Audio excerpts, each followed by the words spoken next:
everybody, can anybody hear me? Is there audio out there? Hello, hello. Thanks for joining me.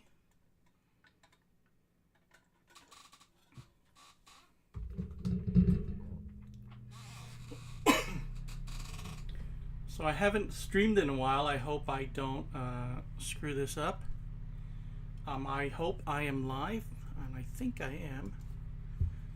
Let me just double check. Let's see.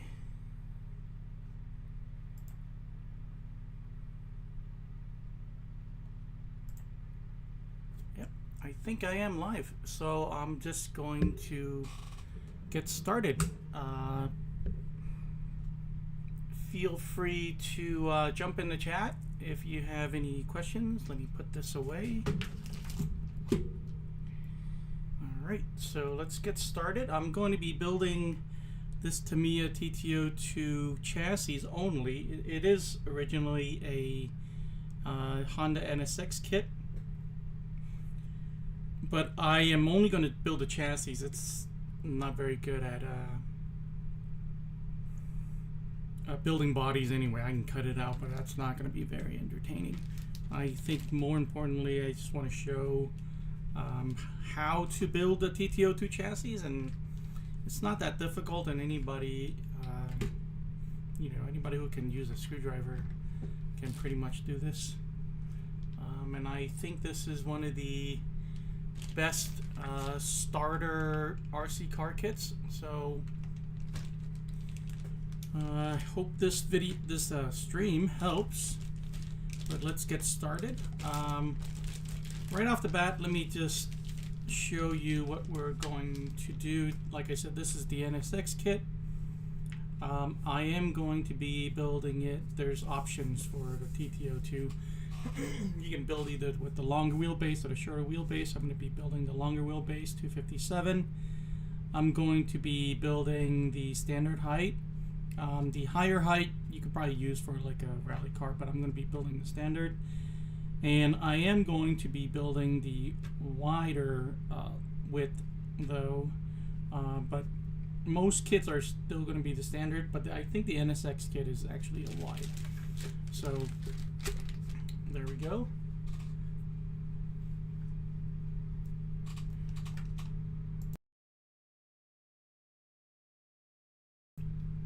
All right, so let's get started. I think there's some parts in here.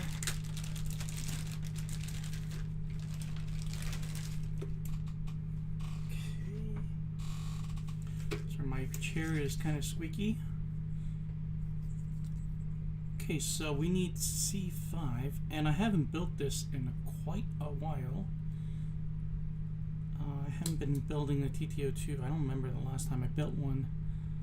Probably a couple years ago, and it's probably been a couple years since I last streamed also, so please excuse the hiccups. We're gonna need these little plastic bushings. I don't recommend these. I actually normally recommend you get a bearing kit, but I think ultimately what I want to do with this kit is to have a base TT-02 chassis that everybody buys, and hopefully I can help talk about some hop-ups later on. So again, if you're watching, feel free to jump in the chat and say hi. I'd love to know where you're watching from. If you're one of my Discord RC World friends, come say hi. But let's keep going. So this is GP3.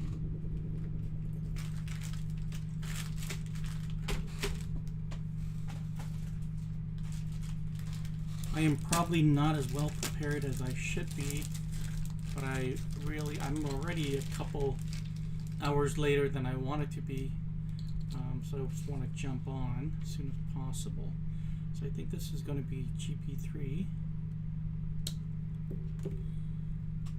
Yeah, just to make sure. Yeah, that's it. And it's going to be. Are there different sizes? I never noticed. Oh no, that's GP3. So this is going to be one of these, I think. Yeah, I think it's going to be one of these. I've never used these bushings before. I have no idea. So it's going to go like this. Okay, and I am going to put some grease here inside the bearing and also right there. And I am going to use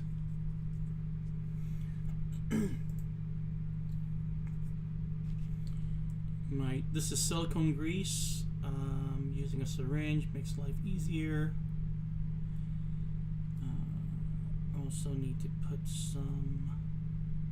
I'm just going to put some on the shaft. Ultimately, it's all going to get. It's going to touch everything. Put a dab right there. Okay. And now we're going to slip the pin through here. And I don't know if you can see that, but there is a groove here, and that's important. Let's find that pin, and that pin's going to be MA7. This is the A parts bag.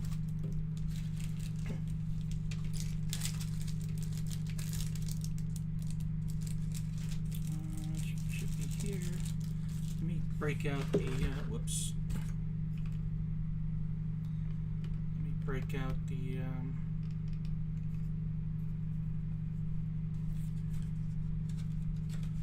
parts tray. Alright, so I'm a little bit rusty on streaming. Like I mentioned, usually have a lot of prep time. I can always pause if I'm making a video and I forgot something. But live stream, you're supposed to have everything ready. Alright, so it goes in like that. I hope you can see that. Into that groove. And then let's find this gear. This big gear is called the spur gear. And it's going to be this one, and there's two sides. This side you can see has that groove, and that's where the pin's going to go into.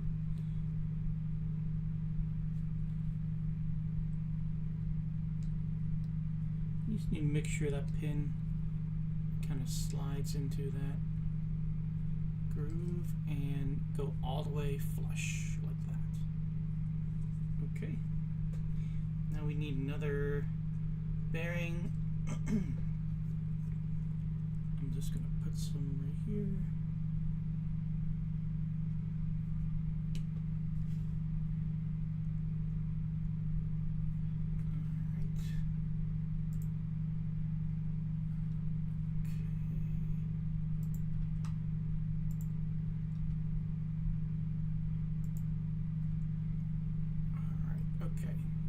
To change out the screen a little bit.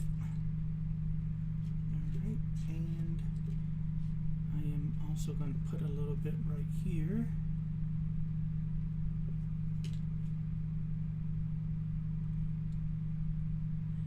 Okay, that's ready to go. Set that aside. Alright, let's grab the other C5.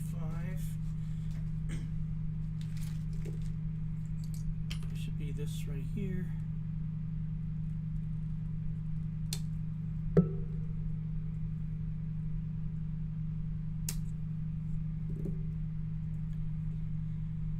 Okay, on this side we're going to need to put two bearings through.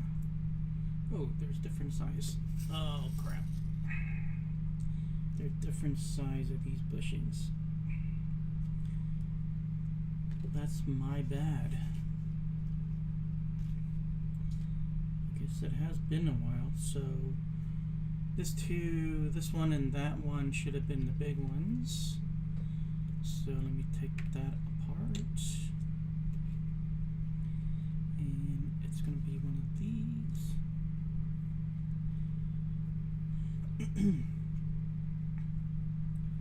This, the pin,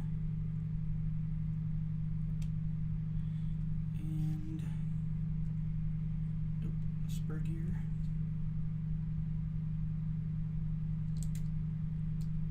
Okay,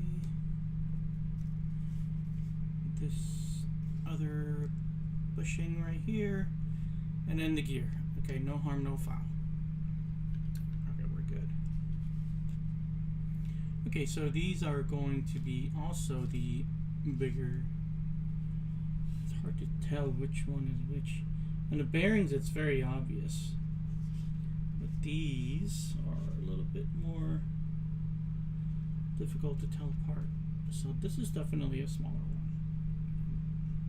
That's definitely a smaller one. Yeah, by far. So hard to tell. Anyway, so let's grab this. I have it here, and it says here to clip the little spurs right here.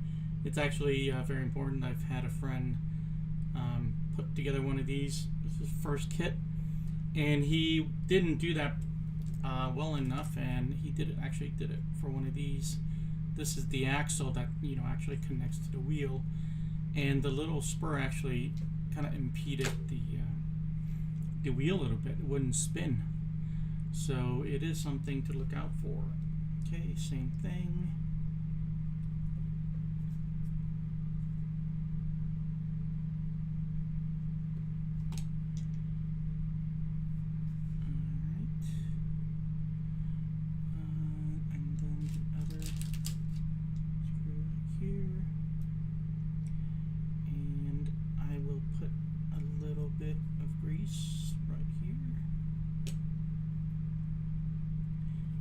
Time for the chassis.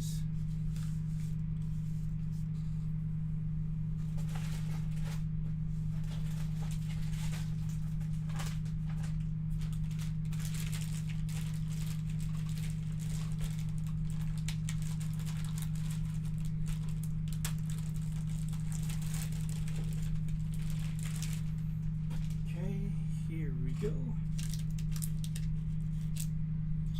See which end is which end. This is the front, so this side is this side, and that's where the spur gear goes. And we're also going to need the propeller shaft.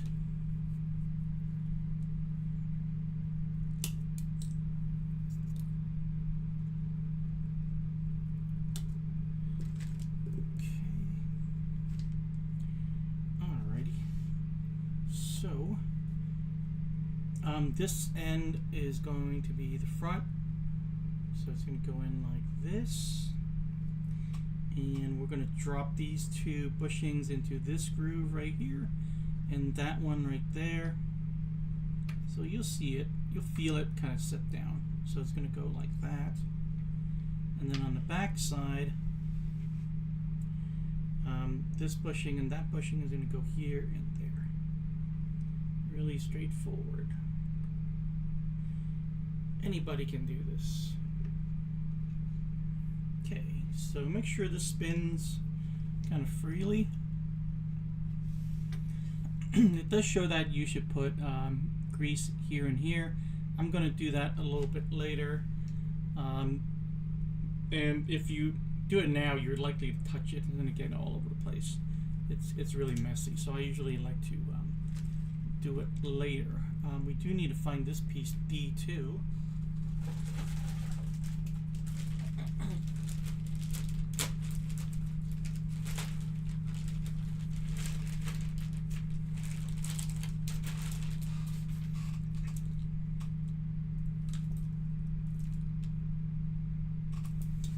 That's not it.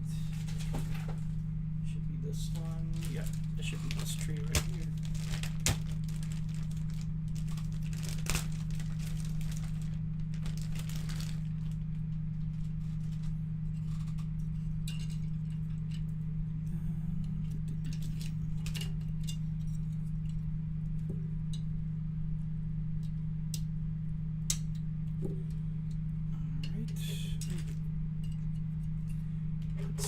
pins away right here.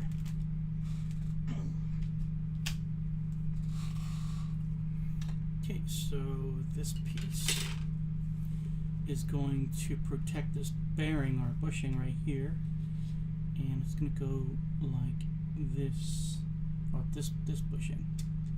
It's going to go like that, and we need to find two MA2s. That's the MA2 screw. Let's find those.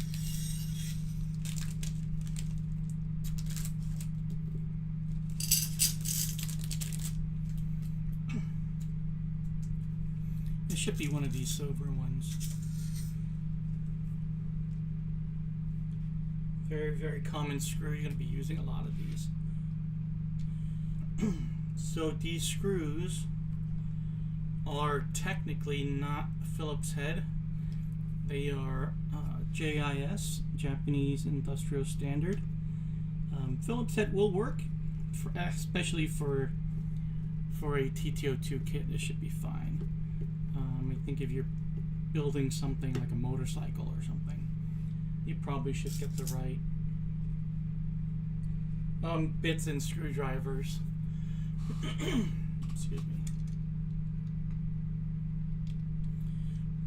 But if you did want to get a set of JIS drivers, Tamiya Craft Tools, this is called the RC tool set, 8 pieces. This works really well, especially for TT-02. Actually comes with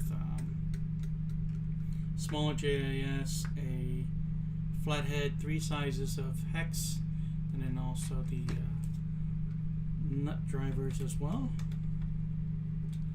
So I'm going to try not to use any power tools, electric screwdrivers like that, just to show that it can be done. Okay, it doesn't need to be super tight. Just make sure it's on there.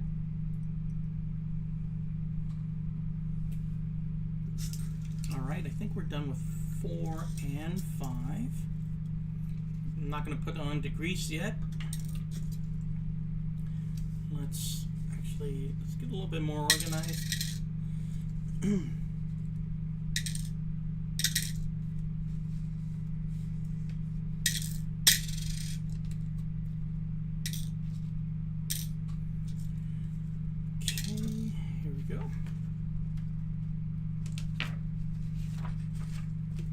Alright, let's start building the diff right here.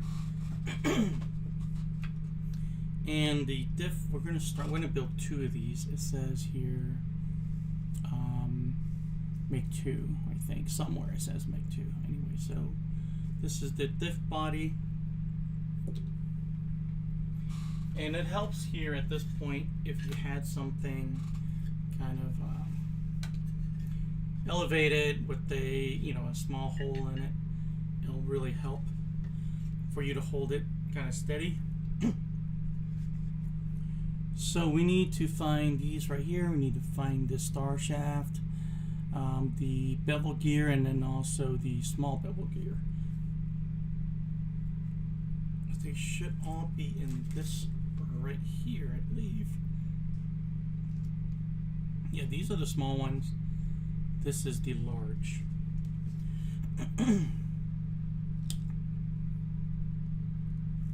So we're going to need 4 for each diff. So let me just cut out every one here. I actually need everything on this little parts tree.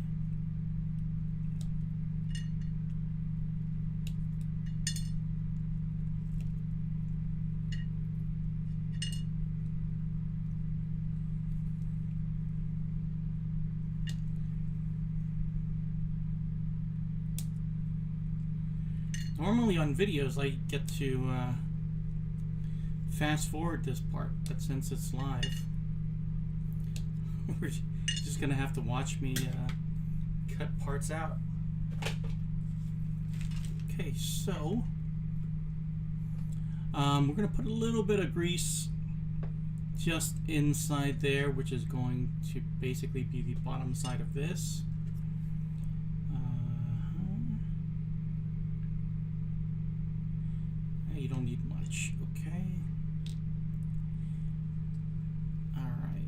And then we're going to put a little bit of grease on the gear itself.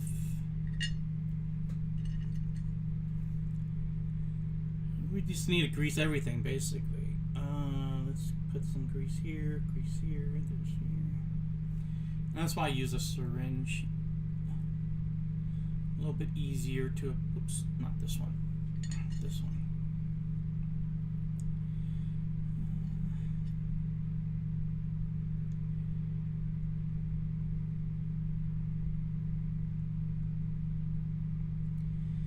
Anybody can do this.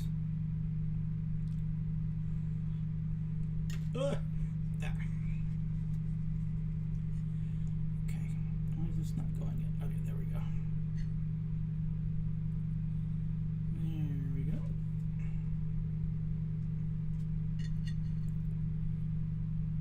Okay, let's drop this in. You can see the ends there lines up with that right there. And these are probably going to be the easiest diffs you're ever going to build. The oil-filled ones are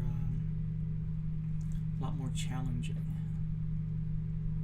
So let's make sure everything works. And then, again, we're going to do basically the same thing. We're going to close it up. We're going to just put like a dab right there. And then a dab on the bottom, like that. And then we're going to close this up.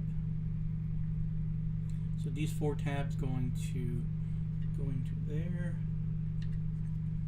like that. And we're going to seal it up with 4 of these small screws. It's going to be these silver ones.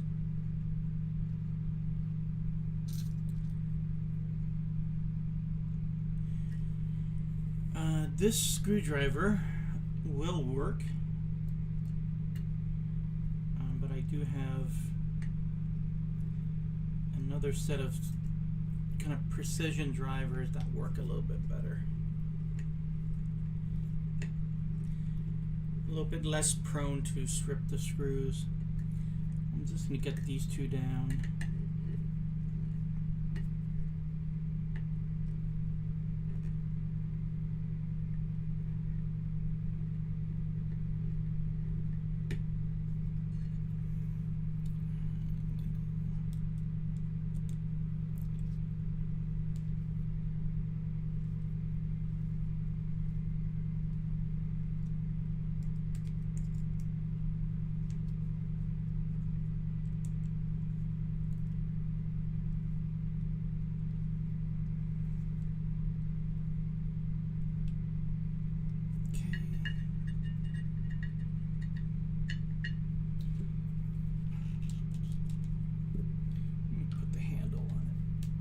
Okay, 2 more.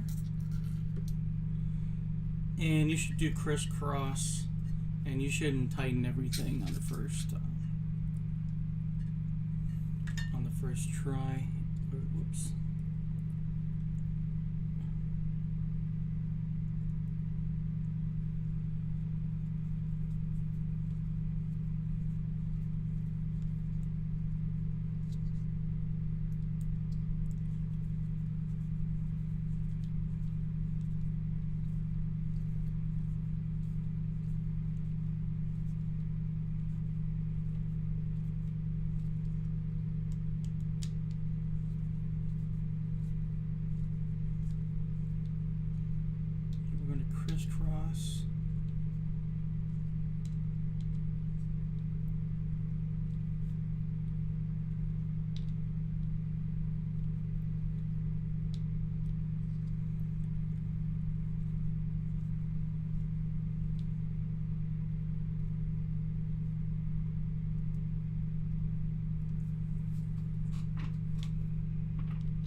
Okay, there's one.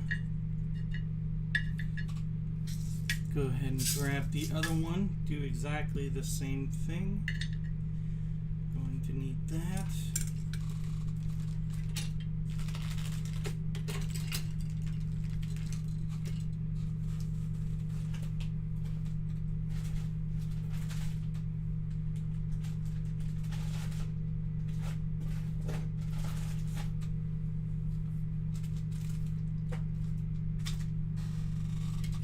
Very strange. I can't find the other. I can't find the other ones. Differential gear. There is more than one diff, right? Yeah. Where's the? Oh, it's right in front of me.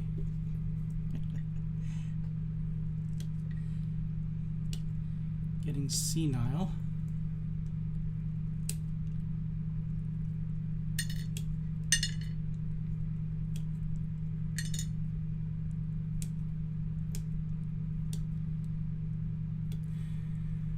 You're watching the decline of a YouTube streamer in real time.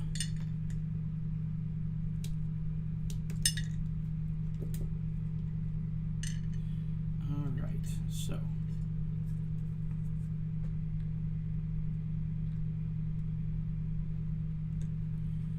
Okay.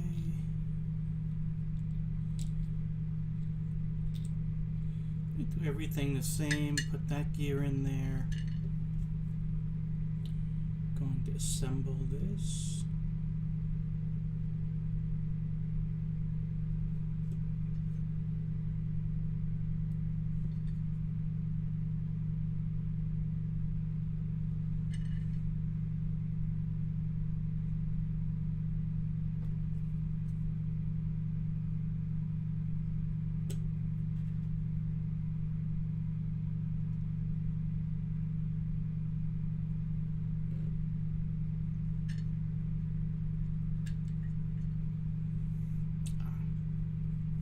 Some grease.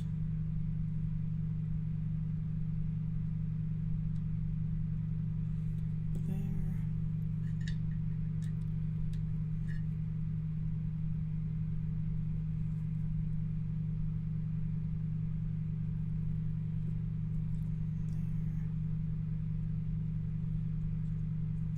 Okay.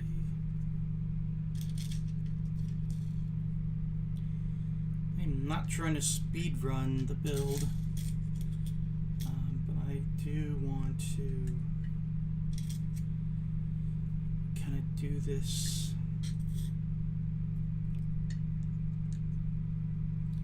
at a decent pace.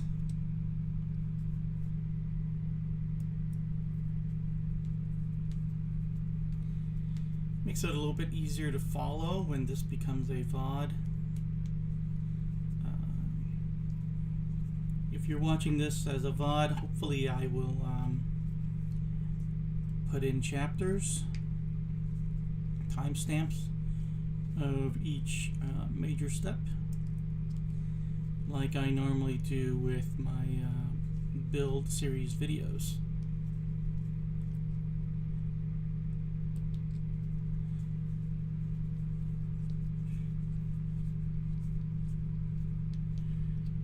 Hey, Bradley Wenzel Productions. Hold on. I can see. I just saw your text. I mean, just saw your chat. Let me read it. Exchange Vita and need to know about the on and off switch. Well, here's the bad news.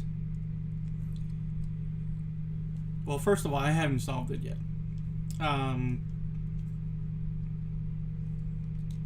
There is going to, I need to spend some time on it. Maybe somebody has already beaten me to it. A 3D printed adapter that you can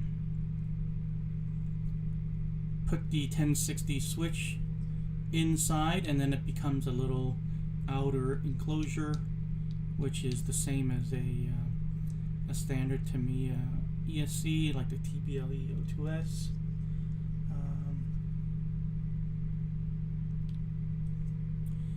Ideally, that's what would happen.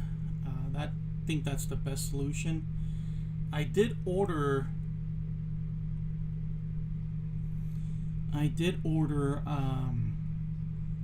an ESC on eBay in early April that I thought had a switch that may work. However, on its long journey to the United States, I believe it was kind of locked down because of tariffs, and I still haven't gotten it yet. And I don't believe I will. I think the delivery window closes on the 29th, and it's going to be about 10 days from now. I don't think it's going to get here. So I'll be back to square one, and I'll probably have to revisit the 3D printed solutions. I did order something on Thingiverse, but it didn't work. It was too big. I think the adapter for the switch was actually for maybe a Subaru Brat or a Tamiya Frog, so that didn't work out. And then your second question, Bradley, let's see. What kind of paint did I use?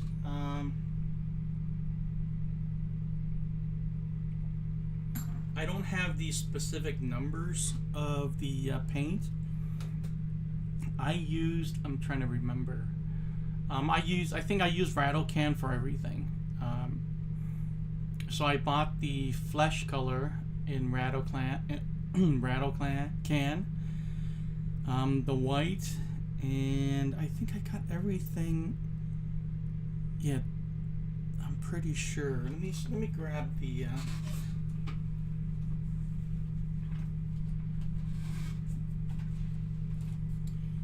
So I have it right here. Yeah, the gold. If you look at the instructions, actually will tell you all the colors that it needs, all the color numbers and stuff like that. And usually, I think most of the time, Tamiya has a equivalent in the regular TS paint, regular like X paint. If you need like the specific numbers, maybe I can post it after. The driver is lacquer paint. It's going to be the TS, starts with a T instead of the PS paint. Let's see, did we use the old Tamiya ESC? If you have a Tamiya ESC, go for it.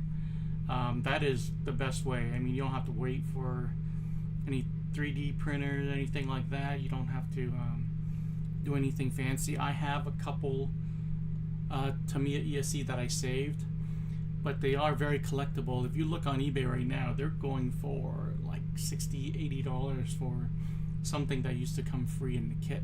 So I'm holding on to those. I'm not going to be using those. Let's see, did I try today and fit the switch? But I fried the ESC with a Tamiya brushless motor. So I have to either use the hob. Huh. That's unfortunate. I've never fried one of those ESCs before. Okay, well, that is unfortunate. Yeah, there's really no way, unless you're good at, maybe splicing the wires, the electronics, cut the hobby wing ESC switch wire, and then cut the Tamiya one, and then kind of splice them back together. I don't know. I'm not an electrician, and I don't want to tell you. It's definitely possible, but that is an option, I think. All right, let's continue. But that great question. Thanks for coming in and watching. Things like I'll have to reorder that ESC burned up today. I know they aren't cheap. Yeah, it's really unfortunate. Are you here in the United States, or are you in Europe, or where are you? In Asia? I'm just curious. So we're going to continue with step 7 after building the diffs. these are going to come on to here and again, and put a little bit of grease there.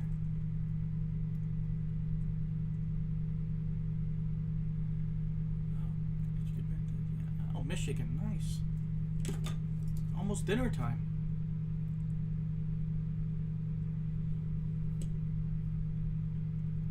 Hey, I love chatting with you, with the stream. That's part of the fun of streaming, kind of interacting with people. You know, my subscribers, whoever just happened to come in and watch something to interact with the community in real time. It's kind of cool. Okay, we're going to be closing the diff here, so this is the time where I like to grease it up. You're not going to get grease on your fingers and everything else. So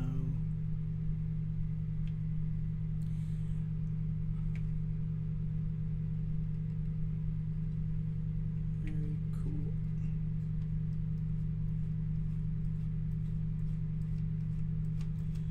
Okay, so let's find this piece right here, A4. It should be really obvious.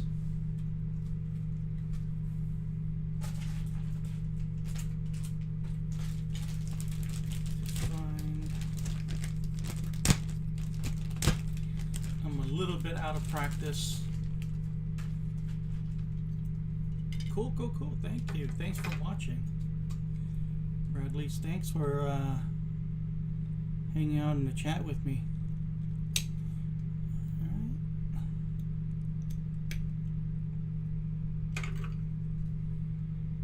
So let's see.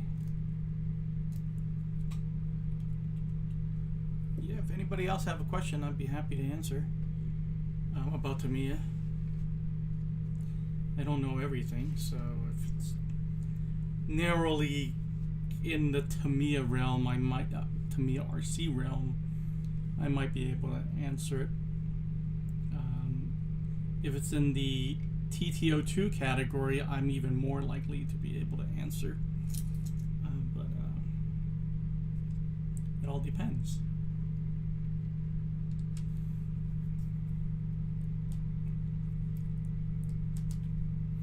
I have a feeling I'm going to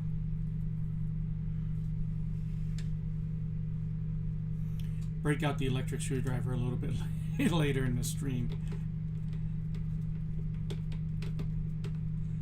Just for sake of expediting the build and also saving my own wrist.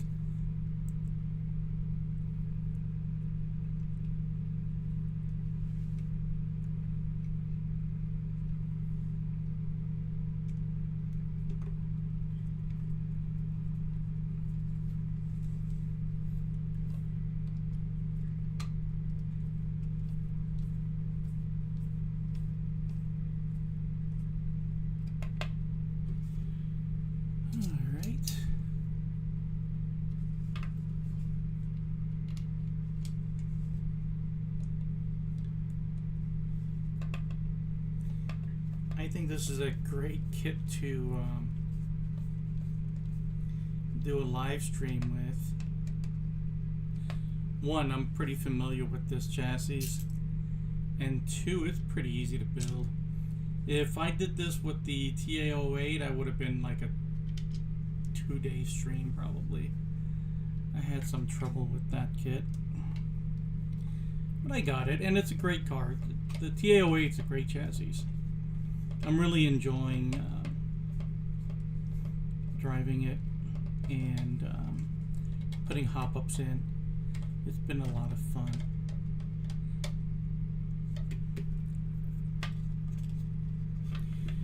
But if you think you're going to be using it for racing, I would just save up a little bit more money and buy the R chassis. I mean, in hindsight, it probably saved me a lot of sanity to have gotten the R variant instead of just the standard TA-08, but that's neither here or there. We're done with step 7. Let's go ahead and grab this A2 right here.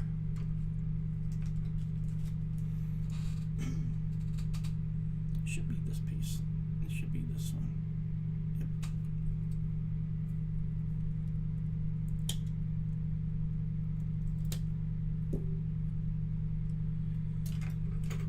All right.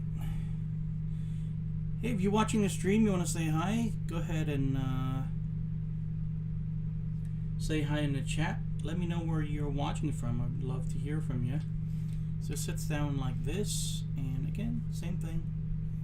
MA2s, these silver ones, we're going to be using a ton of these.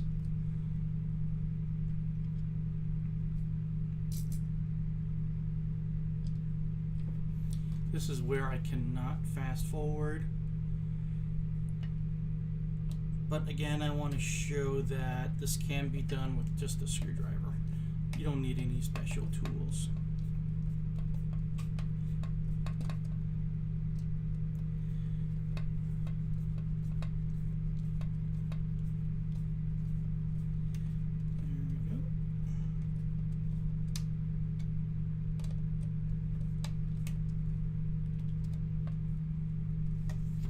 Okay, so now we need to put on the arms, and it's going to be B13, B13. I think I have them on the ground here. Yep. This one should be 13, if I'm not mistaken. Yep. Let me grab the other one.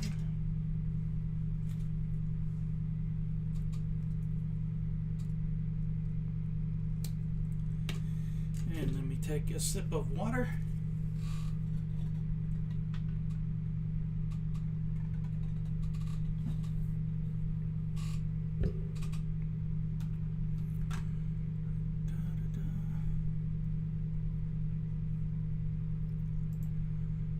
All right, I'm just doing something on the other monitor over here I got going. Let's see, I'm going to try to hide the... Okay, so now I can see how many people are watching. Cool. Not many, just 3 of you. Actually 2 of you, because I'm one of the people watching. But that's okay.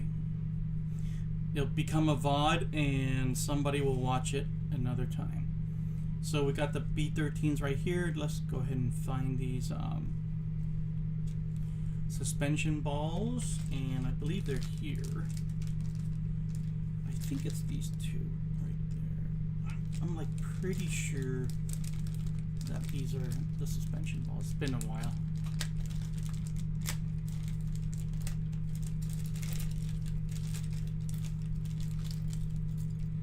Yeah, these should be it. Okay, so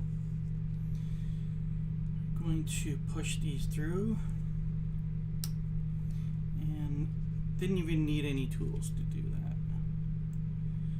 Just push it in like that and then turn it. Make sure it's free. Okay, so looking at this again, these are the 2 screws right there, and the orientation is this is right here and like that. Okay, so that's going to be the orientation. So they're going to go like this, and then like this, and then the front piece is going to be the damper stay, or the shock tower actually. So this is going to be A7. Should be this right here. I'm pretty sure.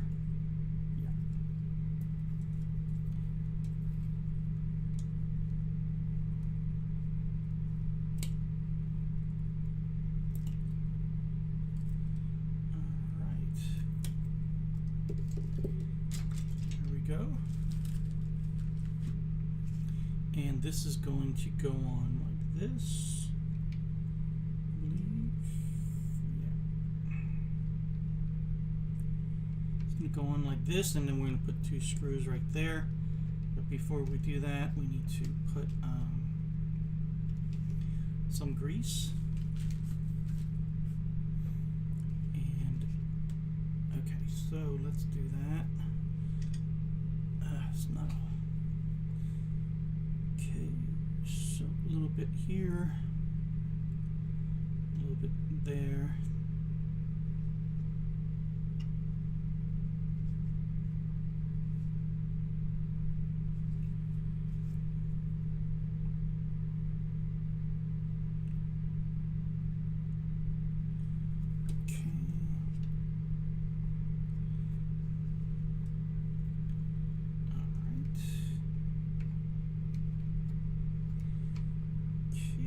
So now, let's grab those two screws. It's going to be the same screw, MA2, yep.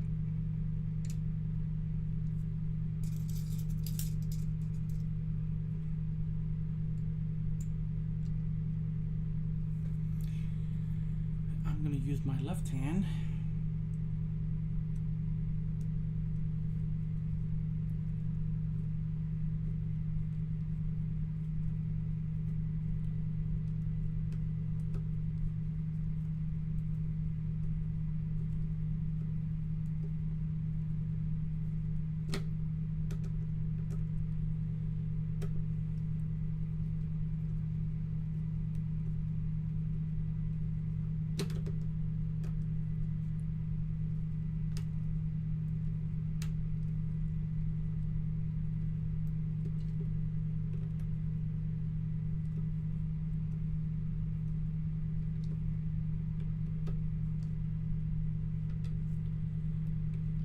Okay, and we're done. So we're done with 8 here. Now let's work on 9, which is just the other end, doing basically exactly the same thing.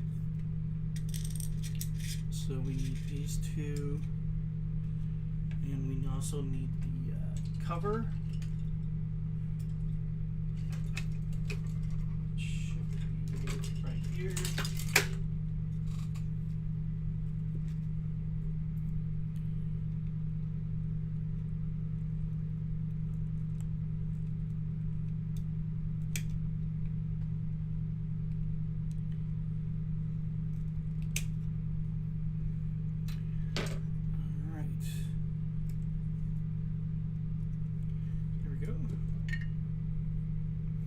If you're watching this as a VOD after the fact,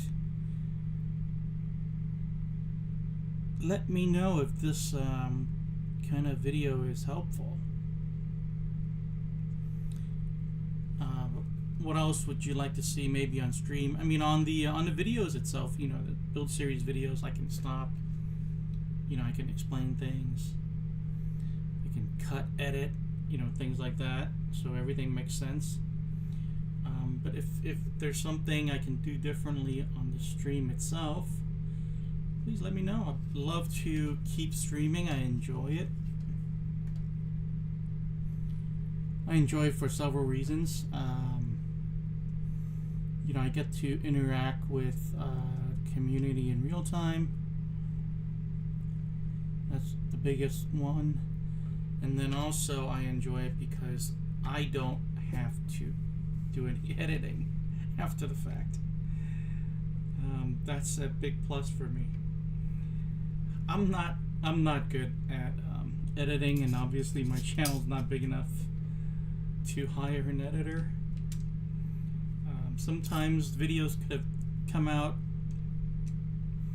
days, if not weeks earlier, if I didn't have to edit it myself.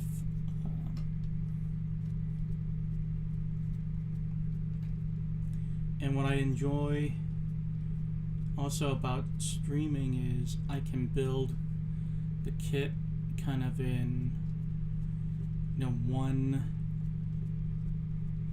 in one sitting as much as possible. When I do the build series, a lot of times I stop kind of where the video stops, and then I start, I build something, and then I stop building and edit, and then next day I come back and build another part and edit. and it kind of just breaks up the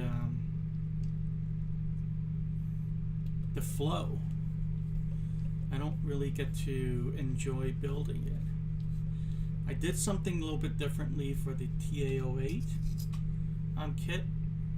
It's a kit I've never built before, so I really wanted to enjoy it, and that's what I did. I did turn on the camera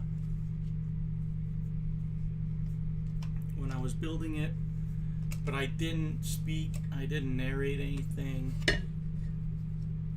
I kind of just build and kind of, you know, all my thoughts were still in my head. I didn't have to you know, chat or anything, explain what I was doing. It's kind of like when you're just building the kit for yourself, and it was great. Really enjoyed it. I have it on video. I am going to release it at some point. I do have to go back and do some editing. I don't have to do as much.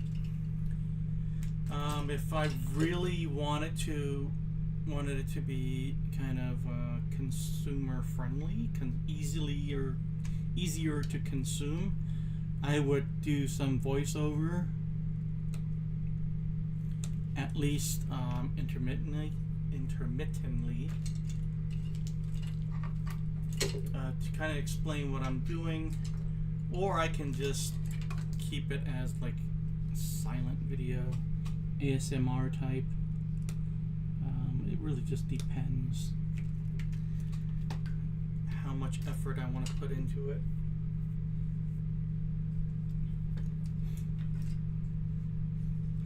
I love doing these build videos. Oh, gotta do that first. I love doing these build videos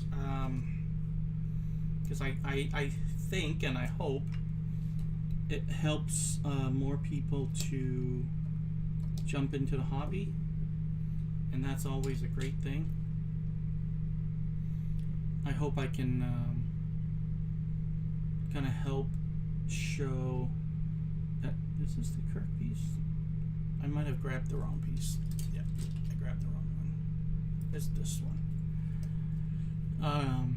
Just to show how easy it is. It's not intimidating at all. And the TT-02 kits look really good on the shelf, especially with all the different kind of bodies they have.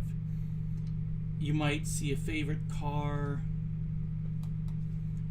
that you have, or a car that you had when you were younger, whatever the motivation is to get a TT-02. I get it.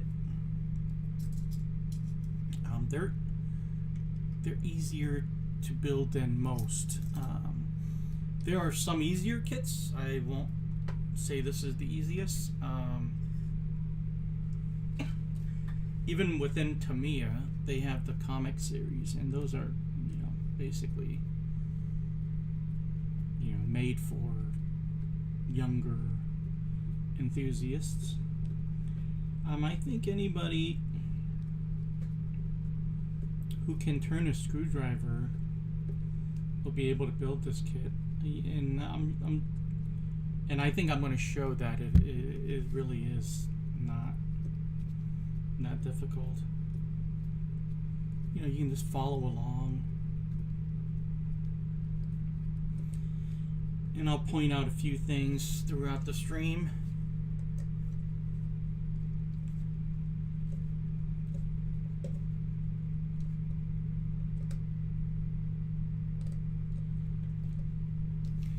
But like I said, I'm not using any special tools. I don't have any special knowledge or anything like that. There's no welding, there's no you know, soldering or anything like that. It's just you and your hands. So you can see the layout of these are the lower arms. No, these are the upper arms for the rear, and so they're going to be laid out like this. So let's see. So it's going to be like this, and then like this, and we're going to need the damper stay or the shock tower, which is going to be this.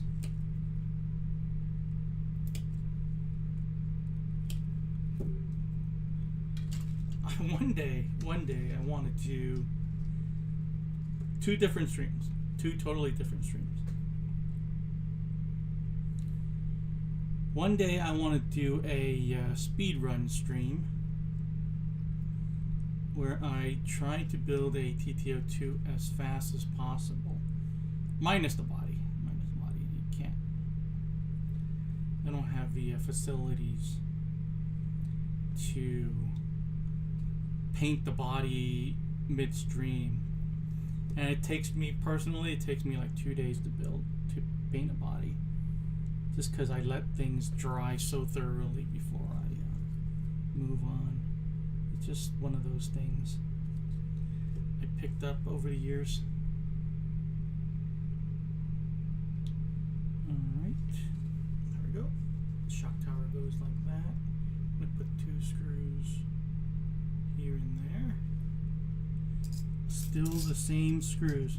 Just make sure you don't accidentally grab the flathead ones that look like this. So there is a difference. I don't know if you can see that. Yeah, there's a difference. Make sure you grab the button heads. Again, I'm going to use my left hand.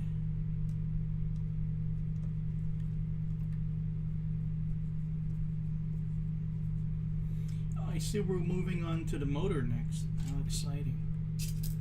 We're already at the motor.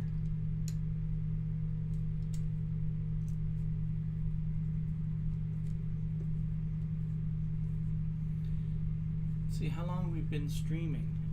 About an hour. Okay. And we're on step 10. I think we're doing okay. This might take 2.5 hours, I think.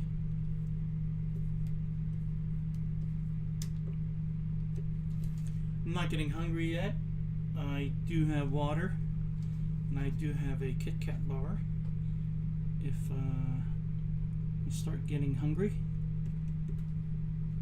I think we're done with step 10. I was doing this. Okay, anyway. Let's see. So let's grab the motor. This is the motor plate, and this is the motor mount. And let me put that away. There's the other one right there. Okay, cut that off by accident. So let's find that motor mount. And there's 2 here. Should be this one. This is for a smaller motor, like a the motor we're using is 540 size. I believe the smaller motor would be like a 380 or 360. I don't remember. It was 380 or 360.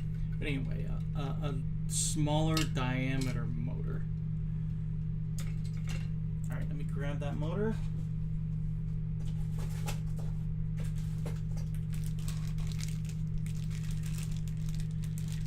I think for the ongoing series with this car, I'm going to install a brushless system at one point. So I will show how to remove this motor and the ESC, and then install a brushless setup so that it can go even faster and better. Okay, so this mount here is double-sided, and what you want to do is have the numbers that start with 21 facing you. Okay, the pinion gear, which is this right here, is a 22 tooth pinion. I don't know if you can see that, but you can look at yours. It says 22 right there.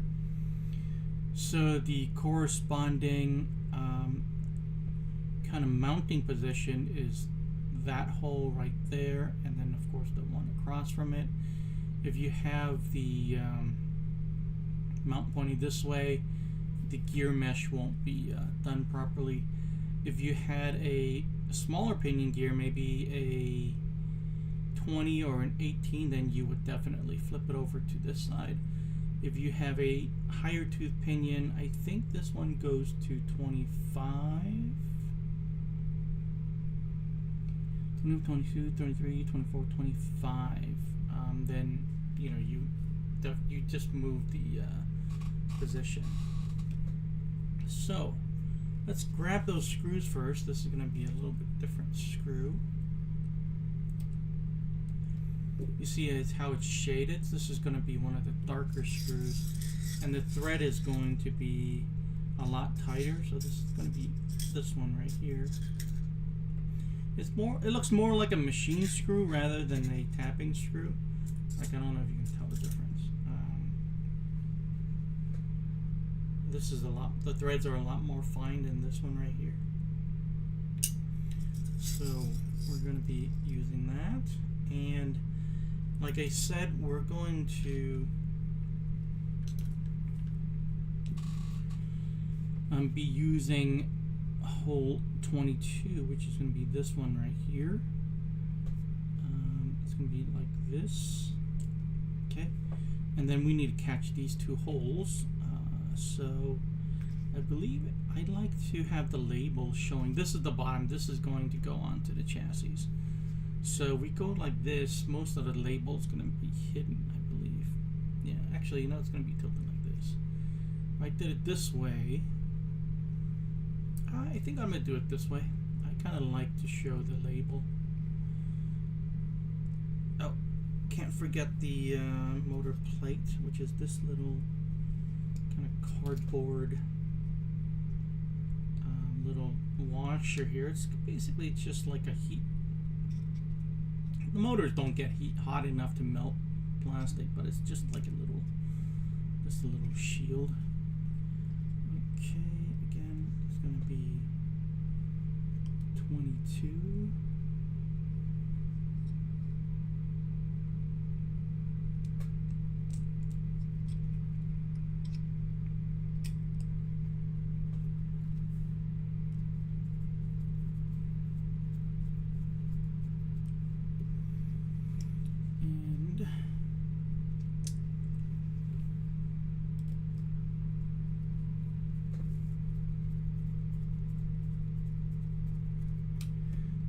See that diagram right here.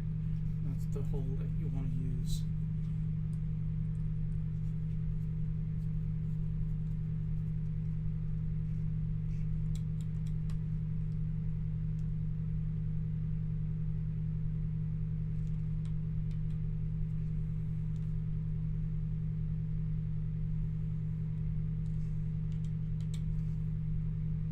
Okay.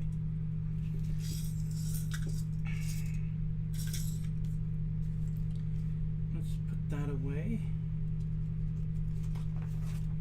and we're going to mount the motor now.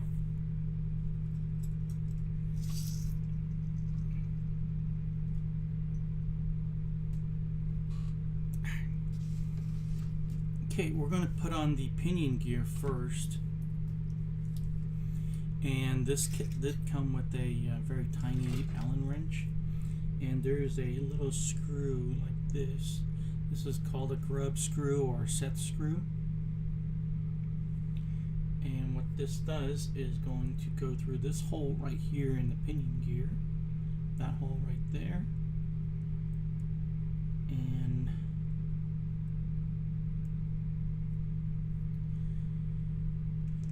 this screw is going to kind of lock the pinion gear onto the the shaft of the motor. There's a diagram right there to show you what that looks like. There's a flat spot, so you want to line up that flat spot with the grub screw of the pinion, and then you want to tighten it, kind of loosely tighten it. I'll tell you why. You don't want to crank down on it just yet. I'll show you why in a second here. And then going to set this into the chassis, and it's going to be like this. So this part right here, and there's two screw holes right there. It's going to go there, and those two screw holes.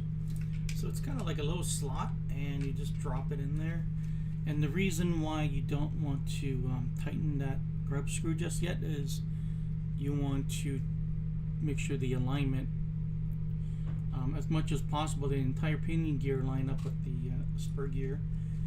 So let's do that real quick. I'm going to loosen this and then slide it forward. I'm going to put my finger there to stop it to where I think it needs to be, and then I can tighten it back up. Now I can really tighten this. Okay, so that's perfect. There's also a concept called gear mesh, kind of the distance between, actually the way the two gear teeth kind of come together. If it's too tight or it's too loose, there's going to be problems. You need a certain gear mesh, and there's different techniques to do that. But Tamiya has made it really easy because you remember the set screw holes based on the size of the pinion. They've already solved that problem. You don't have to worry about it. You're going to get good gear mesh right off the bat. So MA2 again is going to be these little screws again.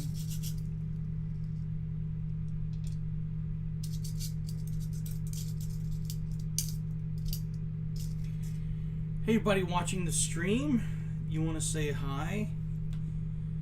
Feel free to do so in the chat. Tell me where you're from, where you're watching from, and if you're also building a TT-02, maybe you have several TT-02s. Let me know.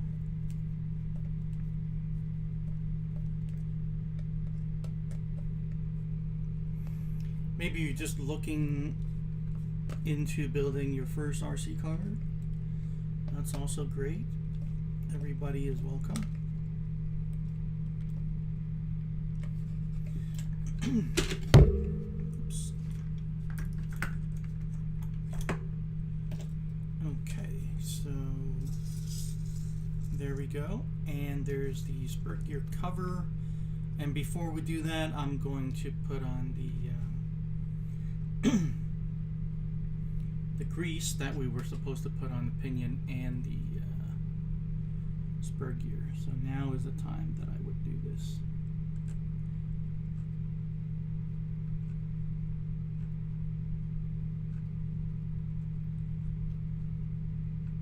Okay, perfect.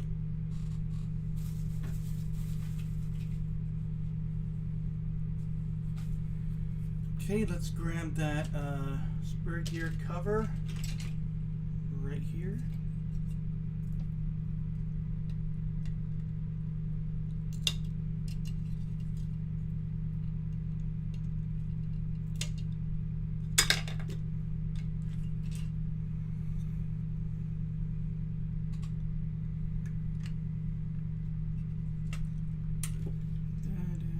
Okay, same screws. We're just going to keep using the same screws over and over again. But it makes life easy. You don't have to look for different screws. The more sophisticated Tamiya kits do get really picky about the screws you use. And if you don't use the correct screws, you might strip out something. The difference between a 8mm screw and a 6mm screw is not very obvious. And I made several mistakes when I was building the TA-08. Fortunately, it didn't. I didn't strip anything.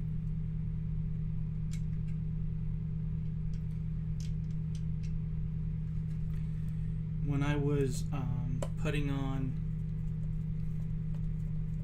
a couple hop-ups, I was disappointed that neither the hop-up or the kit came with the screws that I needed to put on those hop-up parts, and I had to go back to the hobby shop a second time to buy the screws. That was no fun. But I got them all on. It was good. Haven't driven it yet since the hop-up's been installed, but I'm looking forward to that. Okay, so that's the spur gear cover. Sometimes even I forget this because it's kind of hard to see, hard to notice. But these are the two battery stays, I guess they're called. This is where the battery holder is going to lock into. Same screws, and they're both B2s.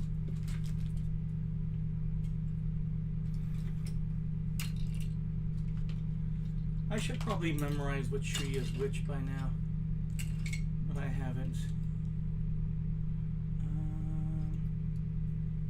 This is A.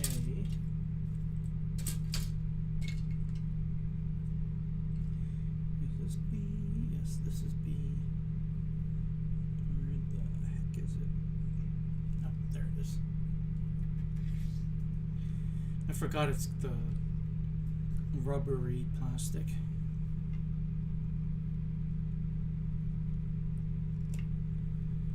There's one.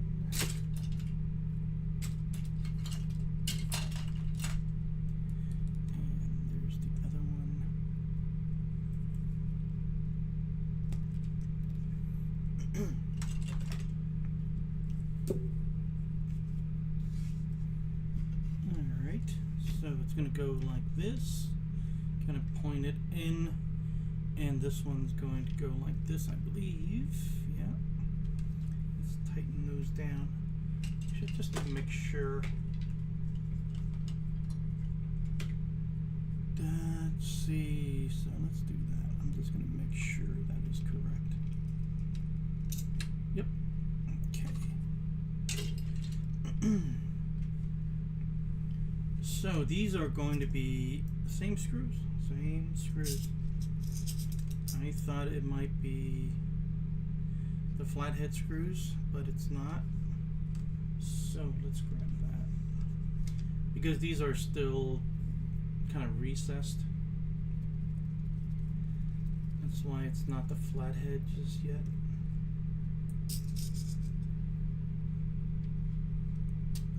This one.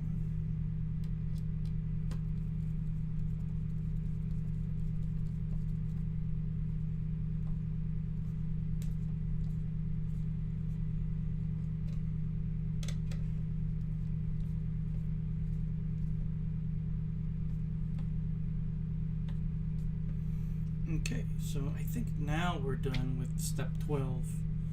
Okay, let's look into step 13. Where is, okay. So this is going to be the rear lower arms, which is going to be the motor side. Just going to flip this over. And I actually think I have these backwards, but no, that's correct. Okay, I'm not going to build this short wheelbase. I'm going to build the standard wheelbase. So we need these trees, which is, these arms going to be this right here.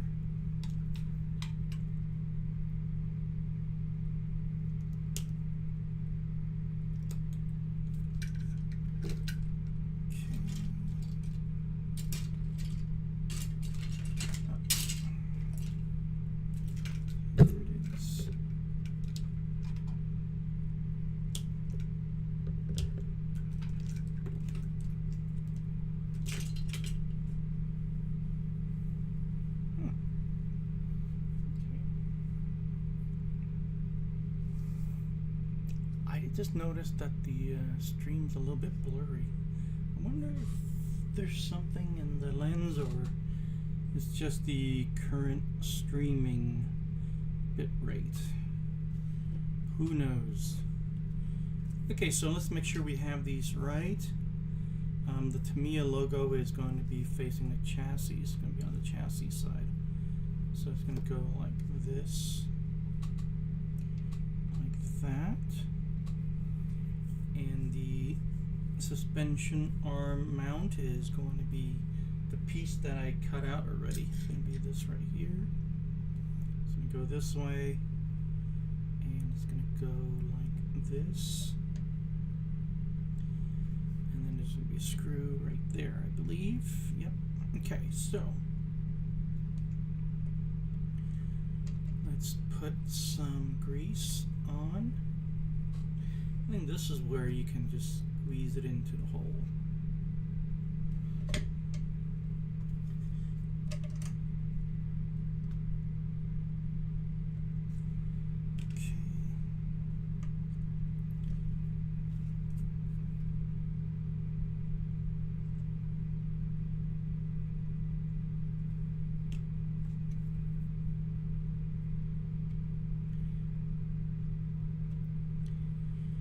Which one would you like to see more?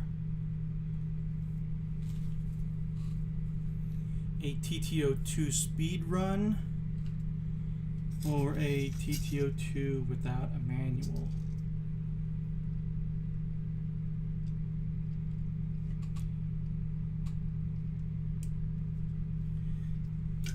I think the TT-02 without a manual would be a little bit more challenging, and I would have to really do some studying before I start.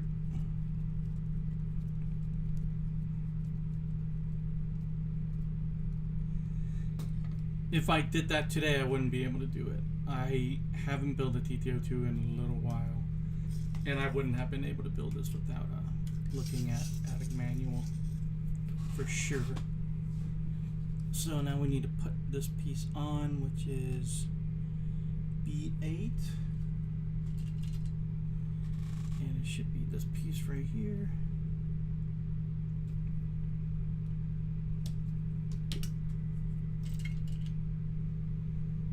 And it's going to go like this. We need 2 screws. Finally, some different screws. MA3, which are the flatheads. Which are these. Finally. Okay, let me get these on first.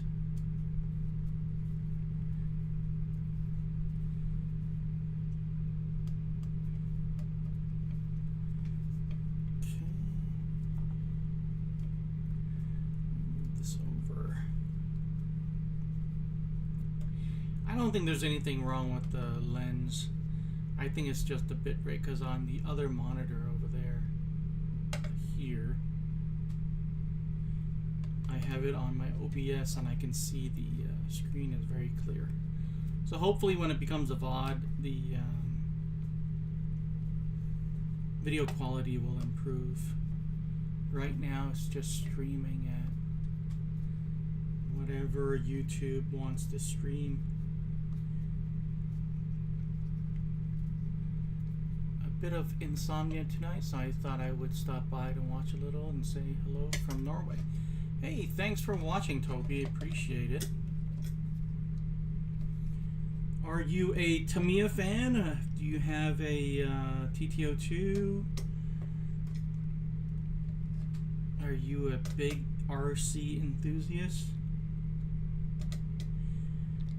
I noticed that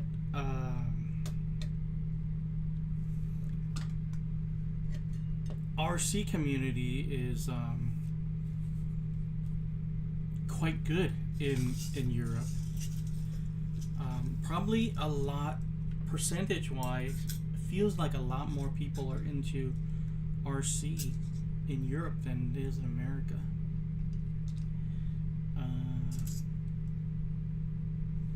The Discord server that I'm part of, it's RC World. Shout out to RC World. Meet a lot of friends there, our RC friends. Quite a few of them are from Europe. Netherlands, I think, is well represented. The UK, and I just can't remember the top of my head what flags some of them are. But yeah, it's great. It's great to kind of interact with everybody and see what it's like.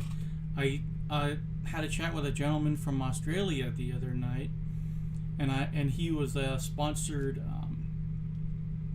racer both in 8 scale and 10 scale. I picked his brain about that, about what it's like, what the RC racing scene is like in Australia. It was great, just kind of to learn more. I know it's big in, obviously Asia, Japan. But in Southeast Asia as well, Thailand, Indonesia. There, especially Tamiya. There's a big Tamiya fan base in Southeast Asia, and that's awesome. I know in Europe, there's, as in America, there's quite a few options. I know X-Ray is quite popular, and so is Serpent or Schumacher are quite popular as well. Type SR, Great Bill TT-02R, and stuff. Nice. Have I built an SR? Maybe I have. I don't remember. SRX was great. I don't have a Type R. I mean the R. But I think that right now, 2025, the TT-02R is the best value in TT-02. Even better than TT-02 with the body and the electronics. I mean, for $150 for the TT-02R, you're getting a lot of hop-ups. A lot of hop-ups that you're eventually was going to buy anyway. If I were building a race car right now, TT-02 race car right now, I would start with the TT-02R. I think I don't know if I can get an SR anymore, but I know the SRX is quite expensive, about $250, right? I don't know where you are, but around where I am, it's about $250. That's about how much I got the TA-08 for. So I would much rather buy the TA-08 than the Type SRX. That's just me. That's just my opinion.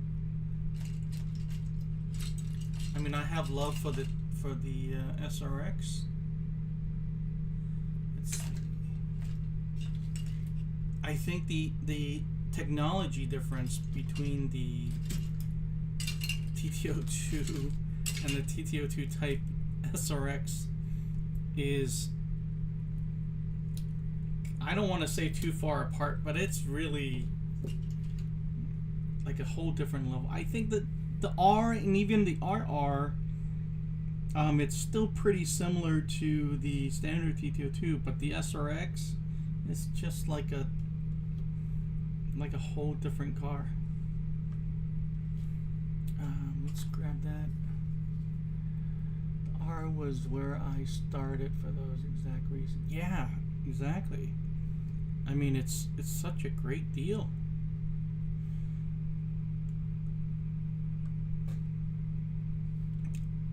And you can, and that's a good kit to start off with brushless, right off the bat. You have to buy your own electronics anyway, so why not just start with brushless? And you pick your own body, and Tamiya's been doing a really good job offering the body kits, standalone body kits. They've been doing a really good job with that, so you can pretty much get any body that appears as part of a kit. Whatever the Porsche, very popular Porsche body kit, you can get. Let's see, but I got the SR and sale. Oops. Yeah, for sure. How much was the R, if you don't mind me asking, or the SR? How much was the SR for you? I haven't seen the SR in a few years. what I paid for it. If I think I had MSR. Alright, there you go. Same thing. Let's go ahead and grab that piece.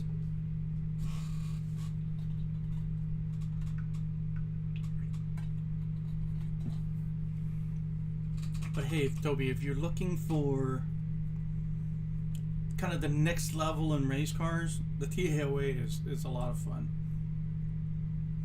I mean, it's still kind of the mid-level. It's very close to, I would say it's a little bit more advanced than the SRX, but it's not like, you know, too far apart. I think like the TRF 421 is like the top level. I think the I think I forgot something in the very beginning. That piece looks very familiar. I think I forgot something. I think the TT-08 is mid-tier. I think it's a great kind of middle ground before you want to jump into really serious touring car racing. I think the TT-08 is a great starting point. The problem with like the TRF 421, not really a problem. I think it's just something. Oh yeah, I forgot it. It's right there. I knew I forgot. That piece looks so familiar. Okay, this is going to be a little bit of a challenge. I think I'm going to have to take the whole thing apart, but let's try it first. Yikes, I'm not being a good example here.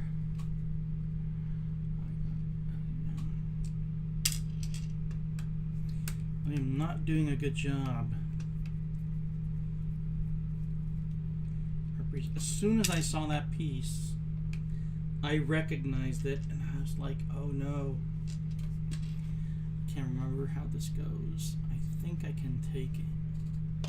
I think I can take just the lid off without the arms, without taking the shock tower.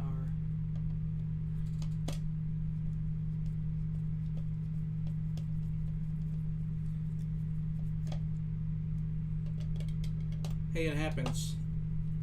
Forget things.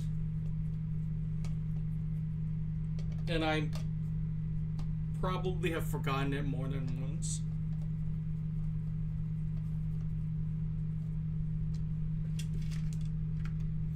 That's why as soon as I saw that piece on the tree, I was like, I screwed up.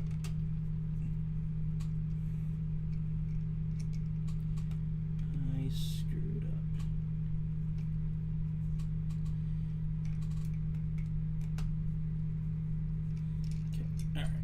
So that's off.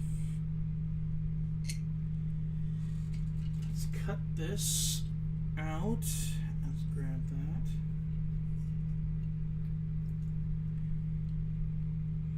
I bet you I am not the only one who has forgotten this piece. Okay, so the short arms are up. So let's take that off. Just throw that on there.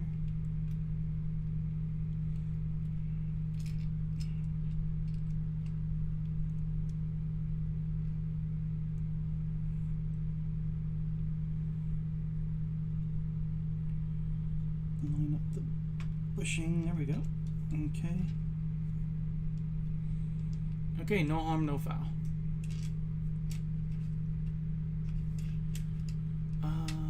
Local currency. Okay, 200. Oh wow.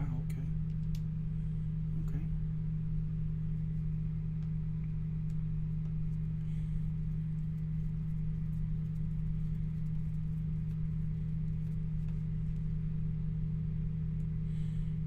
What kind of electronics did you end up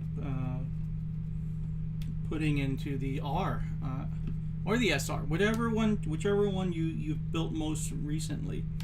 What did you end up putting in it?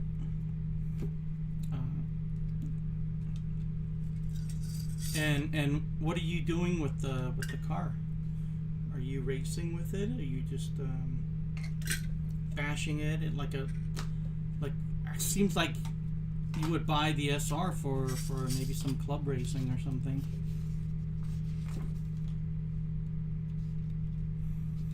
In my opinion, the SR and the SRX is great for club racing, and the R and the RR, you can use it for racing, but I think it's a very good car for speed runs.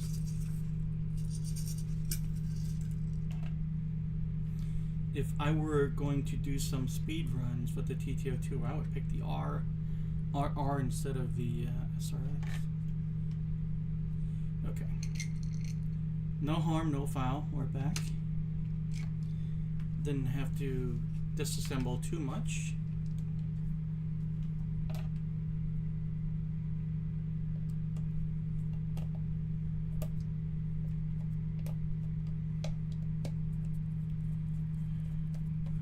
Okay.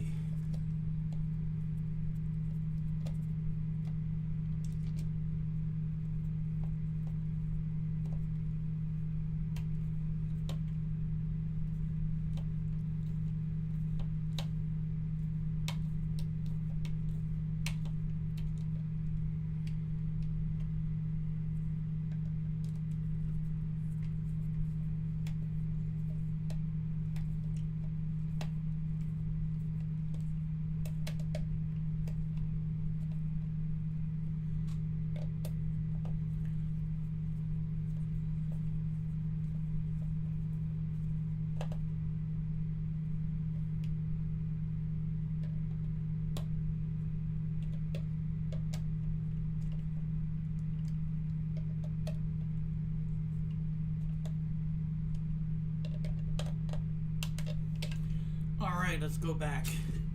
Let's go back to where we were. Okay. So what were we doing? We were putting screws on here. We did it that end. Let's do it for this end right here.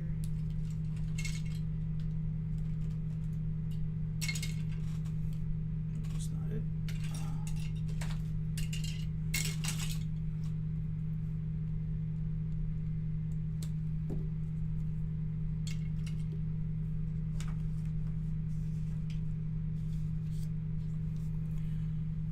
RS never runs. I transferred the hop-ups I had on it over SR for the first time last Sunday. Okay, 1060. Okay, alright. How'd you like it? The SR, I think, can handle a lot more than the torque tune and the 1060.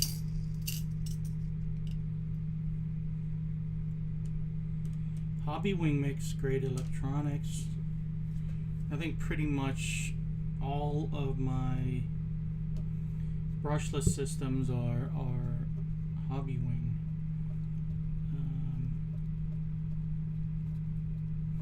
I have some from Reedy as well. Reedy's the Team Associated brand. But those two are pretty much all the brushless stuff I have. I mean, I have some generic. Yeah, I take that back. I have some generic, you know, eBay brushless stuff. But most part, any serious car I have that I put a brushless in has been Hobbywing.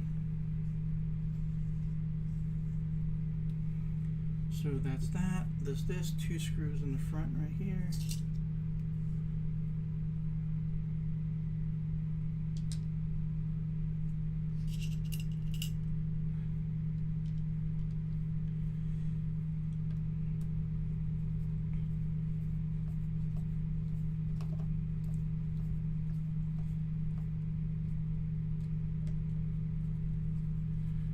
Super fast, but pretty zippy with the high speed. Oh, nice! You put the high speed 27, huh? Let's see. I think I went all the way to 29 once upon a time. Let me take a look.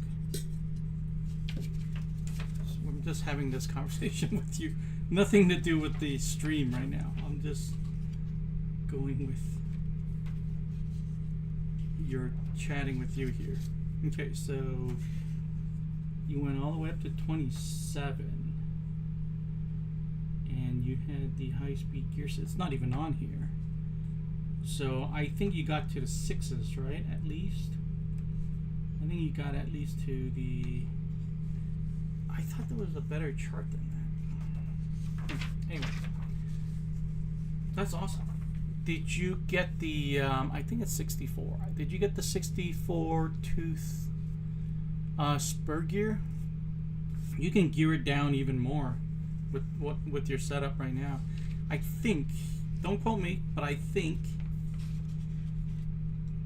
a brushless setup, like the most ideal, fastest, I mean the lowest gear ratio you can get to is I think either in the high 4s or 5s, and you use the 64 tooth spur and a 29 tooth pinion. But I think at that point you'd have to really monitor your temps, and you might need to run a fan. Probably not, but you might need to. Ah, 64, yes. Awesome. Yeah, the 64 doesn't come with the high-speed gear set. It's like another hop-up you have to buy. Tamiya is not an RC car company. They are a hop-up company. Just think about how much you spend on hop-ups. That's why I said at the beginning of the stream that I wish I bought the TA-08R rather than buying the 08 and then try to buy all of the hop-ups separately after the fact. It's probably cost me a lot more than if I had just bought the R in the first place. And I'm not even done. I'm not even done getting all the hop-ups that I want to put in. But the only thing I kind of, the bright side for me that I think about is, the bright side for me is I have a set of spare parts. So I have, say, this is off the top of my head, I have the aluminum steering assembly. I don't know how I would break that, maybe in a big crash or something. I have a backup. I have the plastic set. So that's how I kind of look at it, like, it's okay. You know, if I bought the R, the TA-08R, I wouldn't have the spares, or would I? You know, look at the manual. Maybe the tree does come with it, and it's just, they're just there. You don't use it. I don't know. Huh. Well, anyway, I'm trying to make myself feel better.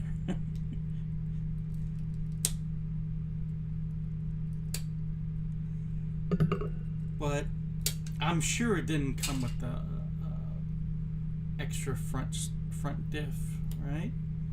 Because the TA-08R has a front direct pulley, which is what I ended up getting.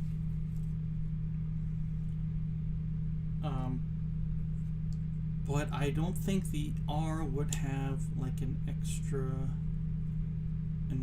diff, regular oiled filled diff, you know, in the kit. That wouldn't make sense. So now I have 2 oil diffs and a front direct pulley.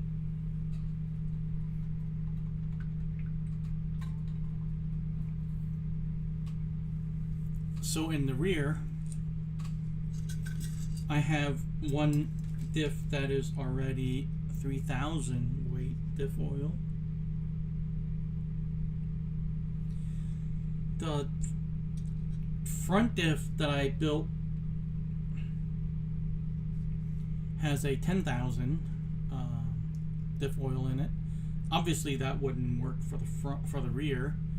I can take that apart and fill it up with either you know, maybe 5,000 or even 7,000, just to have that tuning option at the track if I wanted to.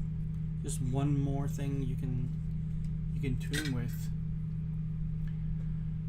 TB Evo 7, very tempting for the next. Oh, nice.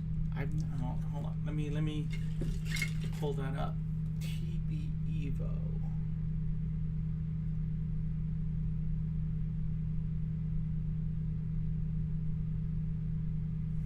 This is what that kit looks like. Evo 7.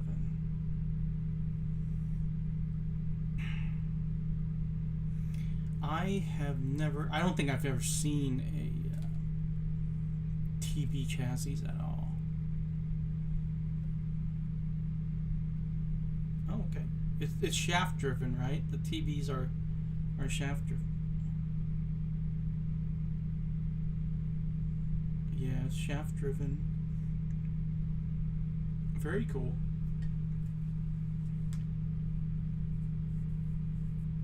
Yeah. That is very tempting. And that's why I got the TA-08, because I found it on Amazon from a seller in Japan selling it for less than what I can get it here in the United States, and it included free shipping. I don't know how they're doing it, but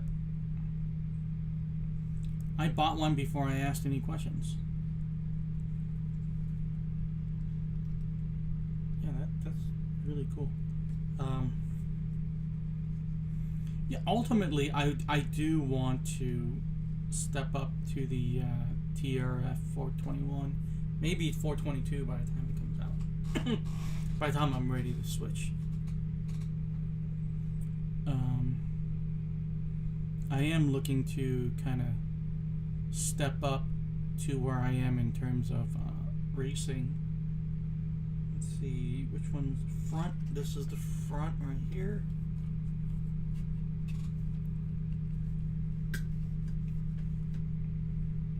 Okay, did I do this correctly? Okay. I feel like, okay, we need the cups, the drive cups, the dog bone, and then this is like this. Oops. And it goes in like this. Oh, there's that little cup there.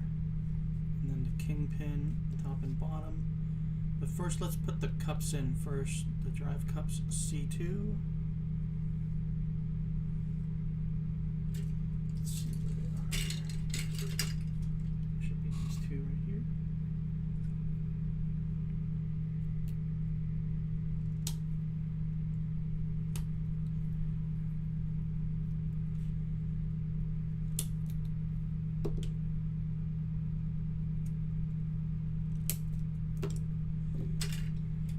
Okay.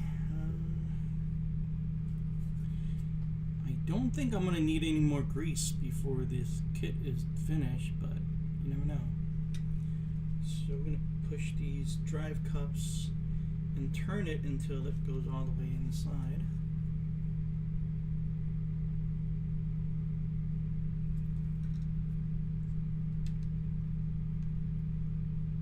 Okay. Alright. So let's grab those dog bones, which should be here.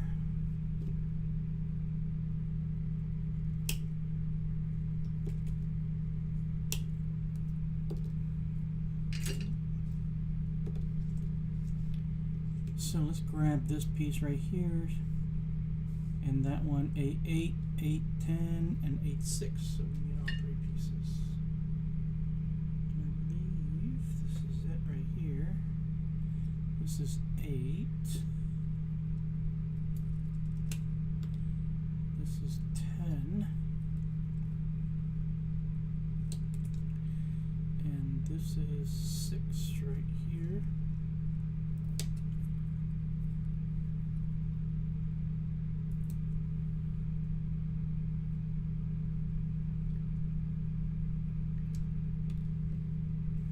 Okay, what size servos do you have in your TT-02s?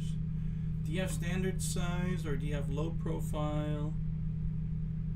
What do you have going on the servo side?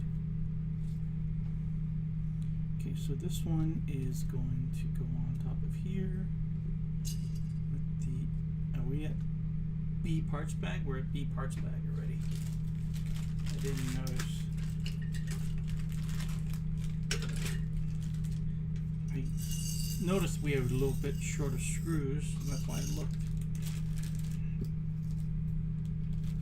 But I did not see that in the manual until just now. I have so many of these.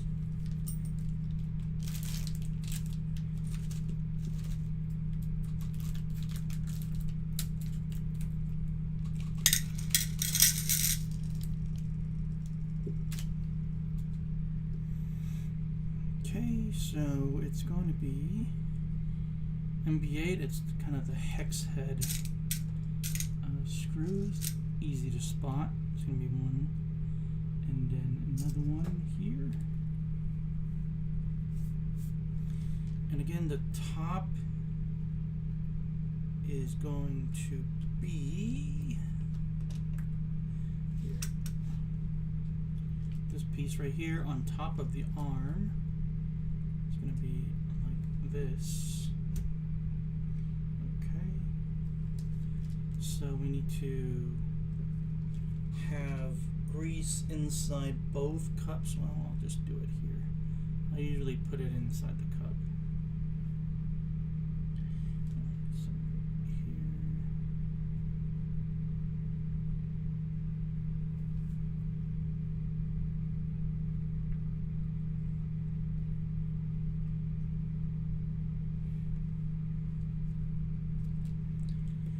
And this side, I think I'll just put it here. Okay, and just let me double check. So this, the kingpin is going to be like,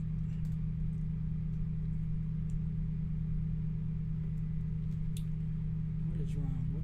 What am I doing wrong here? Let's see. I'm doing something wrong.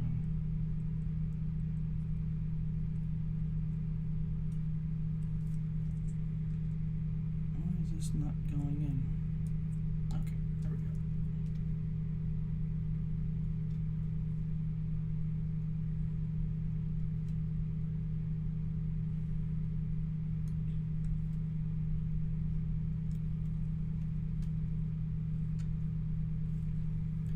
Okay.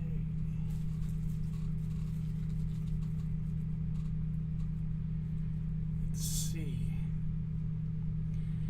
Half size servo, leaving better. Yeah, exactly. The TT-02 is meant for, really meant for low profile servos. It's great. I think every one I have, I ran a low profile servo, except the ones I'm about to sell. When I'm about to sell a TT-02, I swap it out with standard size servo that costs like $5. And then I sell it like that. I don't want to give away the low profile servos. I just like them too much.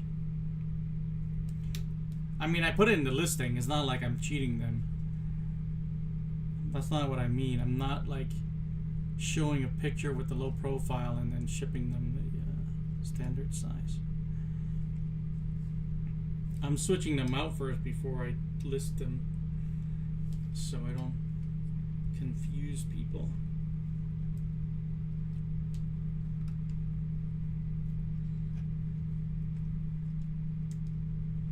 Okay, so this, this is going to have this cup right here before it goes through the suspension ball, so it's going to be like that. And then this screw is going to have this spacer right here.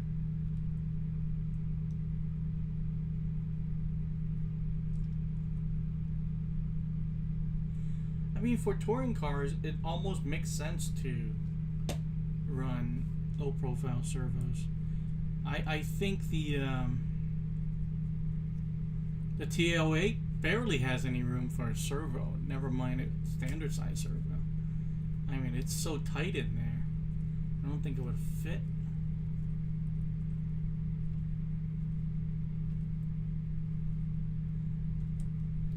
Okay. There we go. Looks like I did that properly.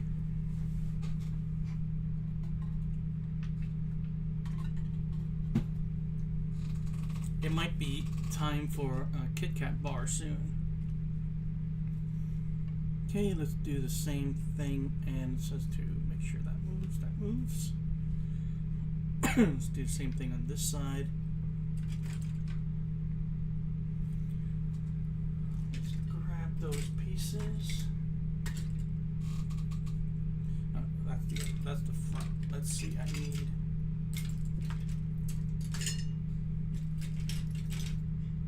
parts from the A. Oh, here it is. Okay, here we go. Here we go.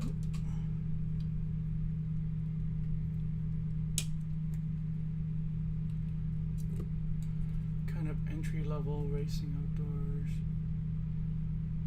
TT-01 and T. Oh, that's a great class.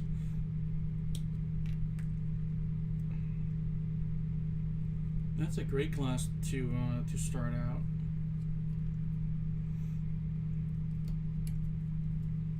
Hey, as long as everybody's using a similar car, it's fair. I mean, if you jump into a race with the TT-02 and everybody else is driving, you know, X-rays, you forget about it. It's not even a TT-02 SRX couldn't compete. But if it's a TT-01, TT-02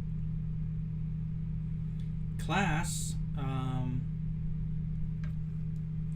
do you know if it's a spec class, like they tell you you have to use, I mean, is it a stock class, like you have to use everything that came in the kit, like the motor, ESC and stuff like that, or is it a spec class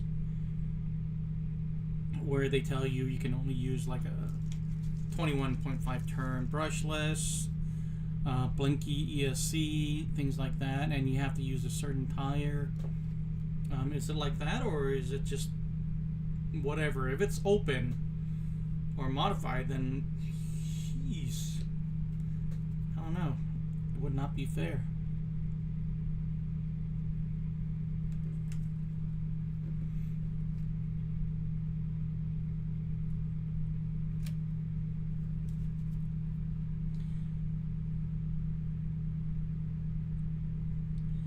Yeah, I raced in the rookie class for quite a while.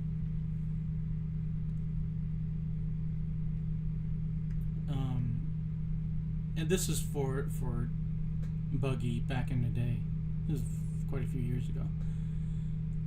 Because I never won any races in the rookie class, they let me race over and over again in the rookie class.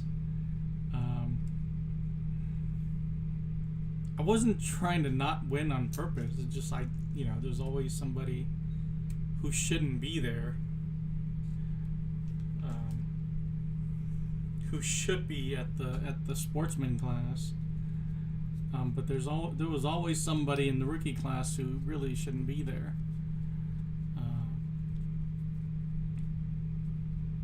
Yeah. My local club is very buggy on the side. Would love some touring car action for balance. Oh yeah, nice. Yeah, I like I said, I used to race two-wheel drive buggy, and I think I'm just too old for it now. I think I'm just too old to line up for jumps and stuff like that. I just can't do it anymore. I wasn't that good to begin with, and then on my reflexes and my eyesight. Yeah, I think I'd be terrible at it right now. Touring car, I can still kind of hold my own, stay on the track. not embarrass myself. But yeah, I think I'm past the buggy stage in my life. Even the playing field to attract more people would be perfect. Yeah, usually, like, do you have the Euro truck class? That is supposed to be a completely stock class. Everybody run the ESC that came in the box. Everybody runs the same motor, same wheels and tires. Don't get me wrong, people will still find a way to cheat, but at least on the outside, it's a fair competition. Did I do something wrong just now? Let's see.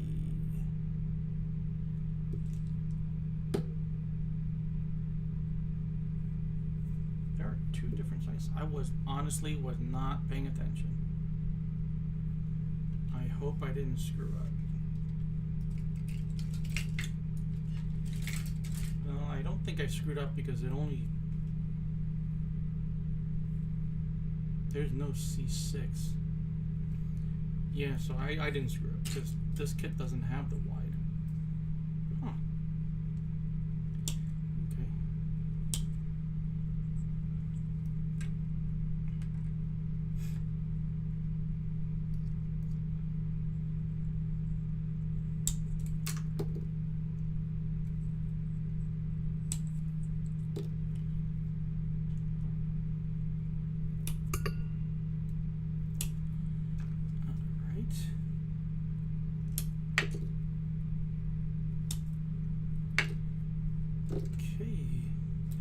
I've been streaming for 2 hours, almost 2 hours now. 2 minutes from 2 hours.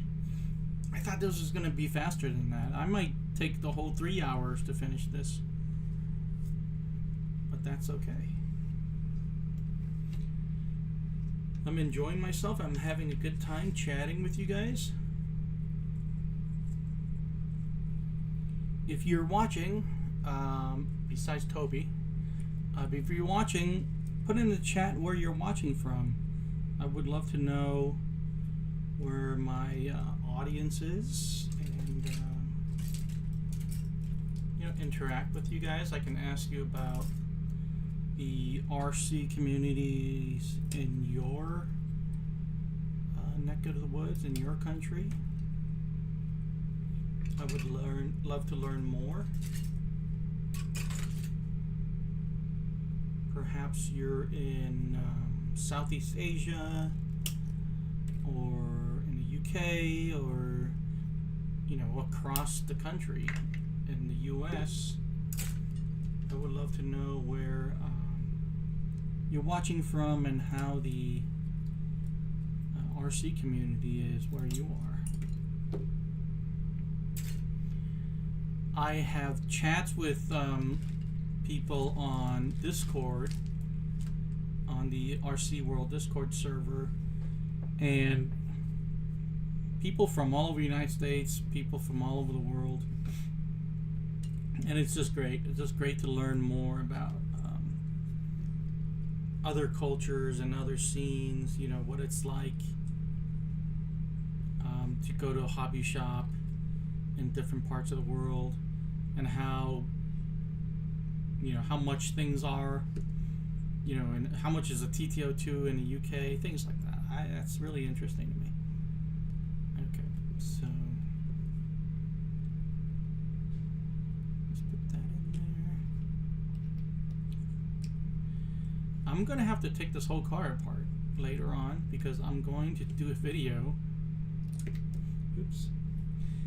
I'm going to do a video where I install ball bearings. So all of these little plastic bushings are going to come out at one point. I normally tell people to buy the bearings and install it when you're building it, but not everybody wants to spend that extra $20, and not everybody cares. Or not everybody knows about it. So yeah, and they may do it after the fact, just like what I'm going to be doing. so I want to have that video. Okay, so the rear arms uses pins instead of the suspension balls. So let's do that, and we're going to be doing. Are we doing the low? I think we're doing the low. It's very confusing.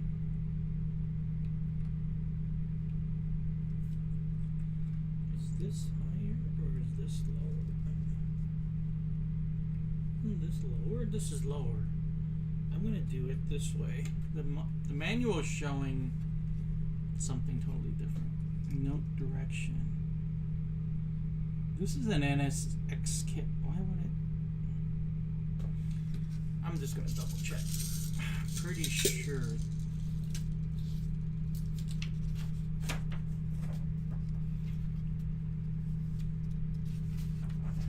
Many clubs surrounding are very competitive. Oh yeah, there's always that kind of club. Yeah. So high. Front. Oh yeah, that cup is in a different position when it's in the high. Basically flit. Ground clearance. And this is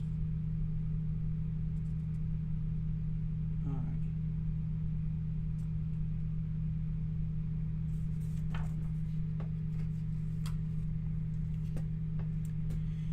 I should know this stuff, but I am not sure, to be very honest with you. I am not sure what I'm going to be putting together if I do it this way. Just like the manual is showing right now.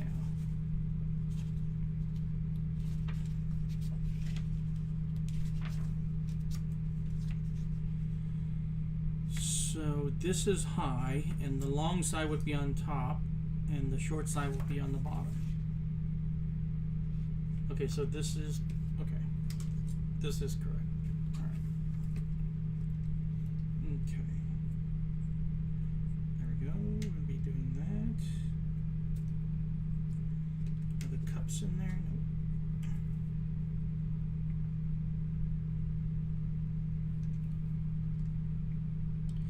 No. Everybody starts, you know, at the rookie class, right? Not everybody wants to spend $1,000, $2,000 to see if they like the hobby or not, to see if they like racing or not. There's always a place for a beginner class or just a stock class where everybody has the same car.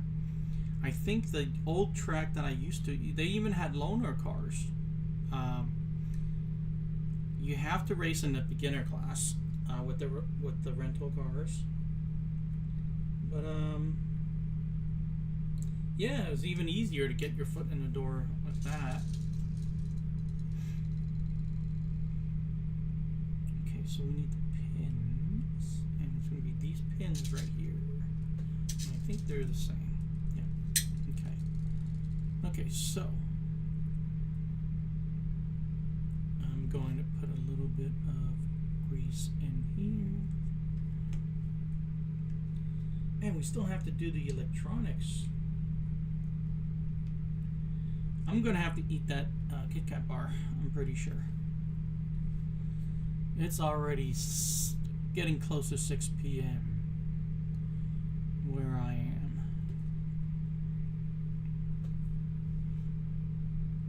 I'm going to have to take a Kit Kat break. I'm going to have candy for dinner for the stream.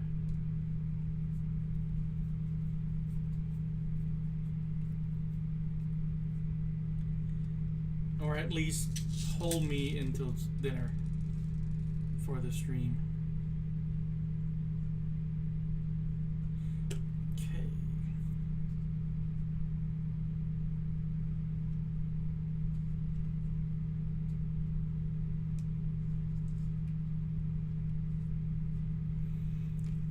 me turn this over and see better.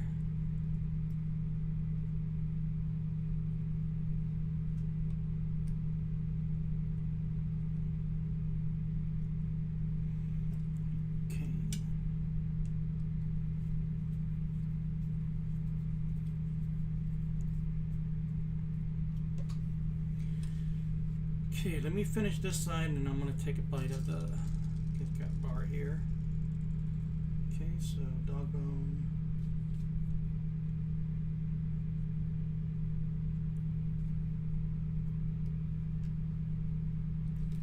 Nope, this first.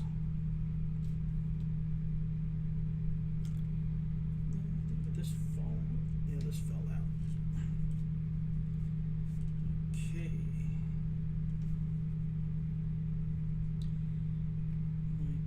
That.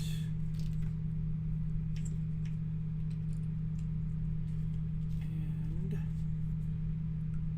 I'm going to put some grease in here. And the short side's gonna be up. So it's gonna be like this. Push that through. Put the pin through here.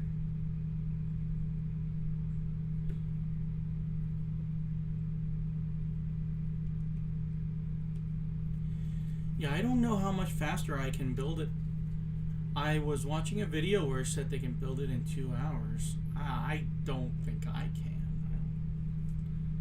I don't know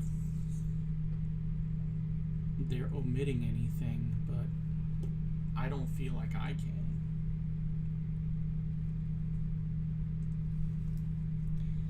I might be able to do maybe 2.5.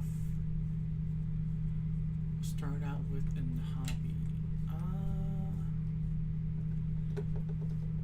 In terms of building kits, it was I think that my very first kit that I built was a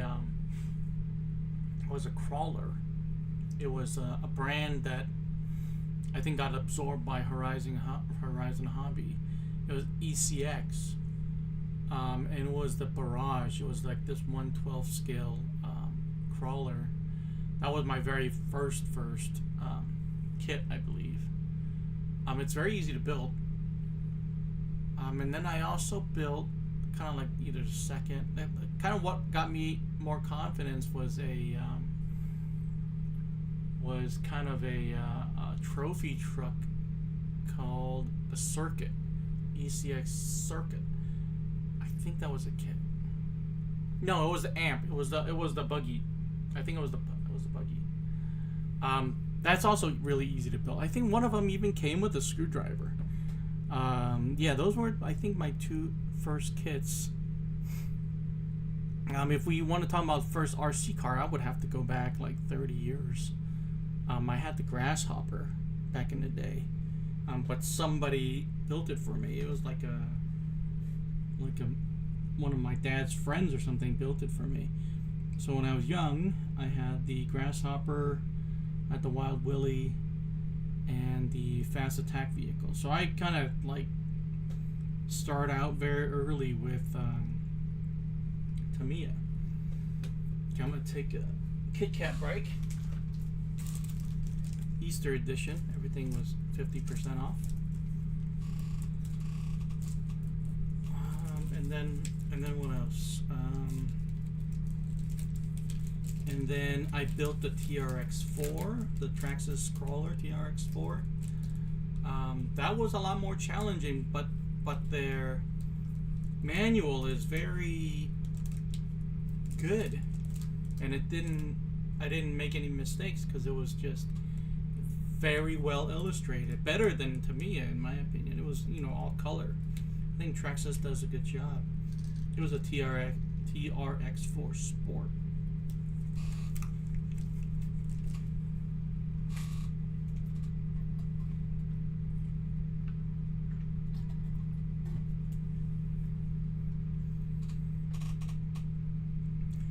Sorry about that. I had to chew. Let's go ahead and move on to step 21. We're almost there, I think. I feel like Oh no, it's not the steering and everything. Let's build the dampers first. I should put these right here. These are not oil filled. These are going to be a piece of cake to build.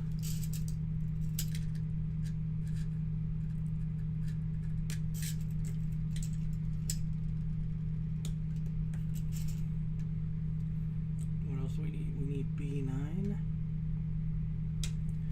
believe it's going to be these two right here.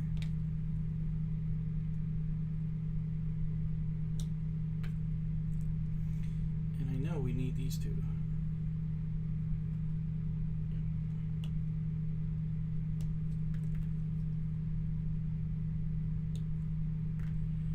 And these two as well. No, hold on. Yeah, that's the cap.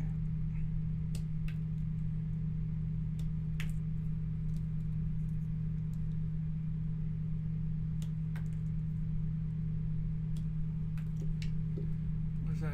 Nico Sand Eagle. Oh wow, I've never heard of that before. Nico in 80s. First kit was original Sand Rover. Yeah, man, good memories. Good memories. I think that's what dads are supposed to do. Let's see. Unfortunately, this generation isn't interested in RC cars anymore. All they want to do is play video games. Oh, hold on. It's this way. They just love video games. Oh, what am I doing? Okay, like this. Okay.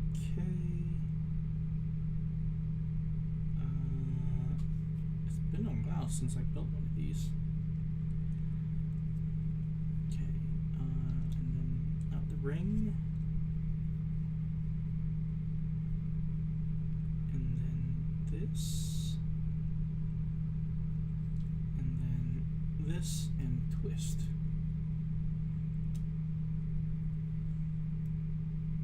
Twist counterclockwise. Okay. So.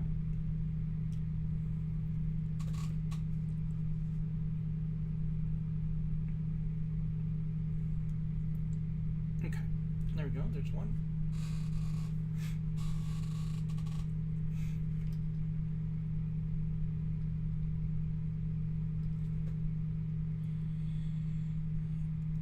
Yeah, nobody wants to go outside anymore. Everybody just wants to stay inside and play video games.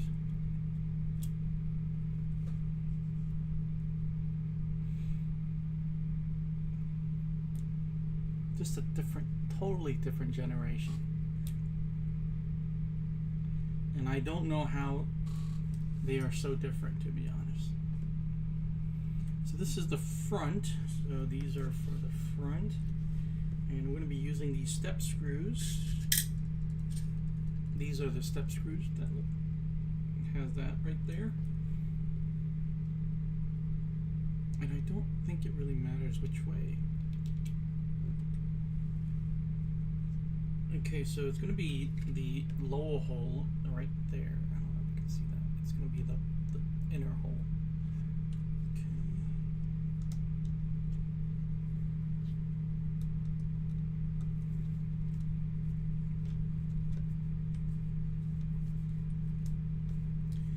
Yeah, and my first TT-02, I think, was actually an RR. I think it was. Because I wanted to get into racing, and that was like the one that the track owner recommended, at least on the Tamiya side. He could have sold me, well, I wouldn't have bought it, but he could have told me to buy a Mugen, or what else does he sell? He has X-ray in there as well. He could have told me to buy one of those. I would have said, no, thanks. But in terms of like affordable first RC cars, you can't beat Tamiya. RC race cars even. Can't beat Tamiya. You can't beat the TT-02. I mean, TT-01 is also an option, but I built the TT-01, and it's not as easy to build as the TT-02. The only time I would choose a TT-01 would be for the Euro truck class, because that's all they are. All the Euro trucks are TT-01s. Wow, this turn. Okay. Yikes.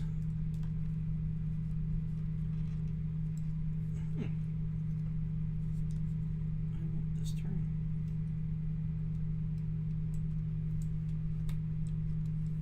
Okay, let's go with it.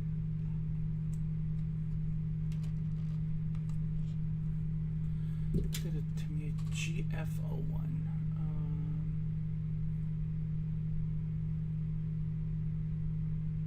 Oh, nice.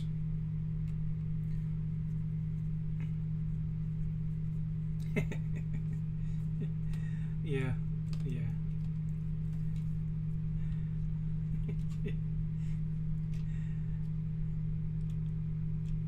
You tried. You tried. I don't know why, but this damper right here is not acting properly. Or maybe it's just my imagination. It might just be my imagination.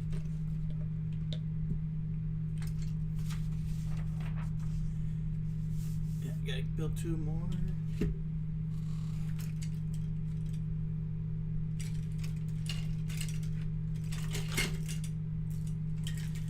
Hey, you gave him the option. You gave him, like, you showed him this is what you can do. Building things with your hands is an option in life. You can be, you know, you can be maybe a mechanic or, you know, home builder, whatever it is you want to be. You can. You can also sit in front of a computer and do programming. It's up to you. But at least you showed him, you know, you know, what it's like, and gave him the option. But he'll probably grow up, and then he'll like to work on motorcycles or something. You never know. And it would have been, you know, your influence that showed him, hey, you know what, I can build things with my hands. That's all we can do is try.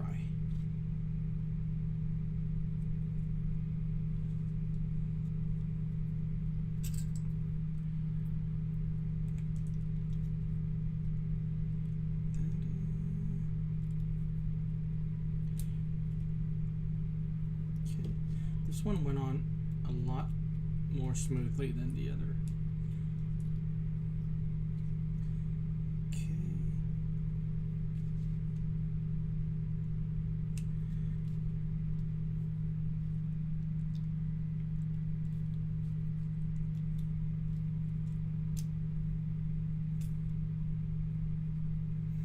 All right. So for this one, it's going to be same exact thing. You know, what's great about RC cars, I think it's a great STEM project. Science, technology, engineering, and math. I think it's a great STEM project. You know, you can learn about different physics, like the damper angles, and, you know, how to improve handling, springs, how they affect how the car drives. There's just so much you can learn from an RC car. It's not just, you know, a piece of plastic. There's quite a bit of physics and even electronics you can learn. You know, what How does a servo work? What's the difference between a brushed and brushless servo? I mean, a brush and brushless motor.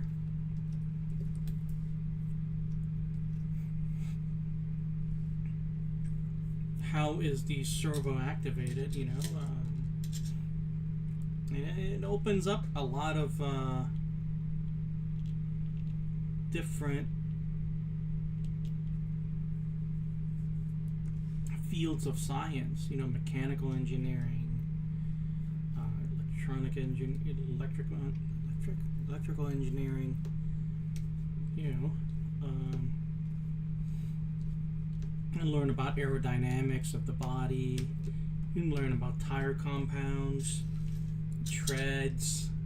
There's just so much you can learn, or be introduced to, be exposed to, just from an RC car. Am I using the wrong screws? I am using the wrong screws. Yikes. Okay, this is the correct one. This one I know is correct.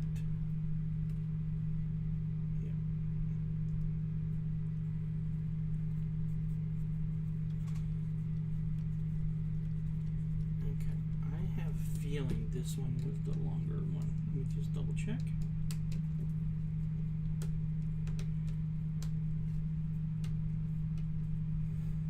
Right side of autumn spectrum. Oh wow. I see. That is that's great. I mean, it's yeah.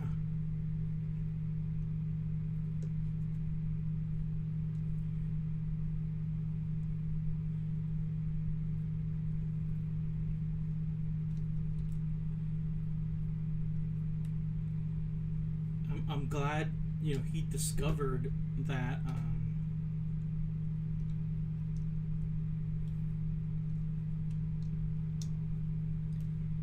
I'm glad he discovered that football can bring that out of him. You know, that's awesome.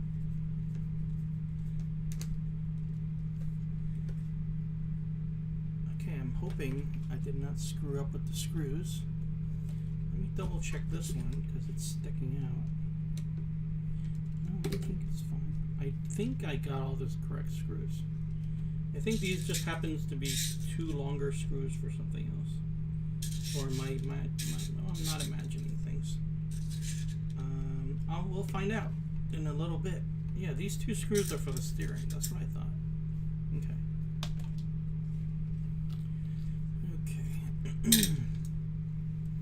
Alright, let's do this.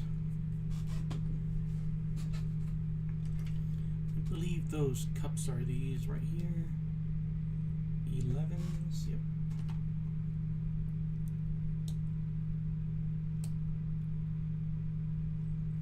Need 2 or 4?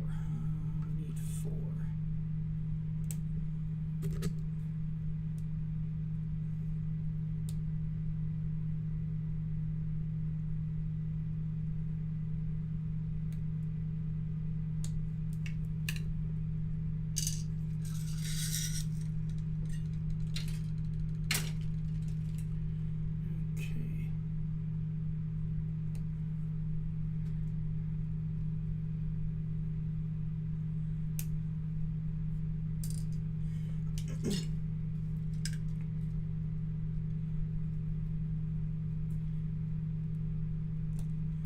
There's one, and there's the other one, and let's see, what piece is this? A3.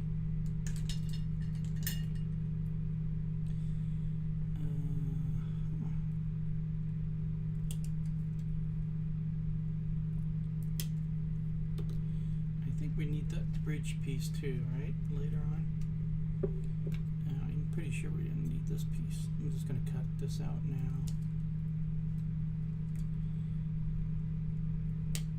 I also need, no, we're going to need the servo mount.